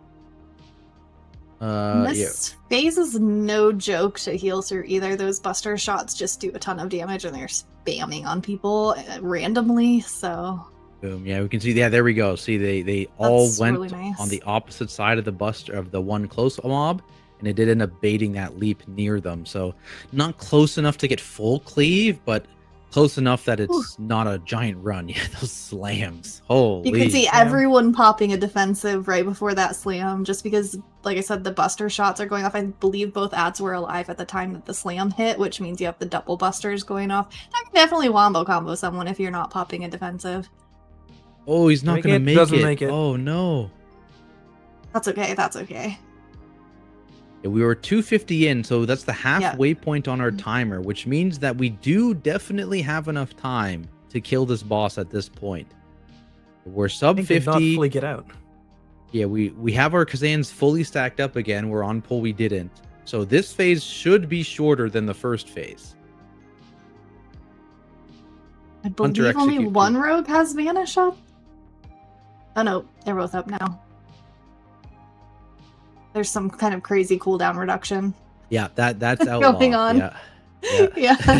I'm like, never mind. They are good. But Vanish is also a damage cooldown for them, so they don't necessarily want to sit on it. True. But it's looking good. I don't want to jinx it. They haven't taken any damage. Like they're just negating all of the damage. So that was a little spicy. Oh no. Yeah, so prior the tank had been aiming Gatling gun on the safe spot, which I believe is the tactic you're supposed to do so that when it spins during the homing missile circles, it never hits that safe spot. You can always circle around and be back at the safe spot in time. But that time he was a little off, and I think that's what ended up killing a poor DPS. So it's very tight. It is very tight. Okay, we do have that one rocket that managed to go through. Looks like they melded a second. That's the first rocket of the fight? Maybe, yeah. We got 1 minute, 14% on the boss. So we can't have any more deaths. We definitely can't have any more deaths because remember, we do still need to kill the guy in this mech suit after the boss dies. Did the Gatling just change directions? That was a little weird, right? Like I thought it was animation glitch. And it's not just that one. The last one too was a little weird on the animation. Okay. Very interesting. 40 seconds, 6% This is a clincher. Oh yeah. And then 5 deaths on the board for them. That's so much time from those deaths. And they're still gonna squeeze out this victory, I think. Yeah. 20 seconds to kill Razdog. Easy. They got it. 20s. We won up yesterday. Wow. There we go. Wow, chat. That is a 20 timed. Let's go. That is a very break the meta comp too. Two outlaw rogues, a mistweaver, and a survival hunter. Like Guardian, I think is super OP, but 2 rogues, that was insane. And they actually took advantage. Yeah, they took advantage of the double shroud, so it was kind of cool in the hunter turtle fane. So it's nice to see that the break the meta comp itself being put into play. Right. I think that's time for us. It is time flies when you're having fun, I guess. Yeah, and what a key to end on. I was quite surprised. I was sitting here being like, okay, so we got to check in a couple more keys, and then production saying, well, it's time. So are you sure we have to go? We'll talk about the shirts more. I mean, definitely I want to get those shirts, see what hidden feels like. What? I don't know. But just a reminder, you have until the end of reset to participate in the break the meta activities. Definitely check out their hub if you're confused on what to do. I'm sure production will be linking that. Just go to the hub. The instructions are great, and it has every link you need to register and to get set up to win some fabulous prizes. Yeah, we got leaderboards there. You can win game time. You can win merch that we were just talking about. You can also earn that banner, that Algari banner, just by completing 2 + 10 keys in time, either from Elemental Frenzy, if you want to be a shaman or a demon hunter, or from any of the eligible break the meta specs playing together. And if you've been doing keys and you haven't registered yet, you can still register. It is something that you can do, and it works right. As long as you're tracking your. And so, honestly, where can people find you when you're not watching keys? I gotta ask, Brock, where can I find you? You can find me on Discord. Broccolis is the easiest way to get a hold of me if you need to, but also on Twitter, yes, like a girl with a Z at the end, or on Twitch, yes, like a girl, no Z at the end. How about you, Tactics? Yeah, I'm just Tactics on all platforms, TACTYKS, because it turns out if you're not able to actually spell a word correctly, you can just get your name on all platforms. Very interesting. Yeah, Broccoli's is taken. Who is naming themselves Broccoli's? I don't know. And what about And you, then, Manny? of course, me. You can find me everywhere as True Villain Manny. I took your tip and I decided to spell true without the E, and so I got that everywhere. I also do a bunch of podcasts and stuff, but just look for me on socials, and you can find all the things that I do.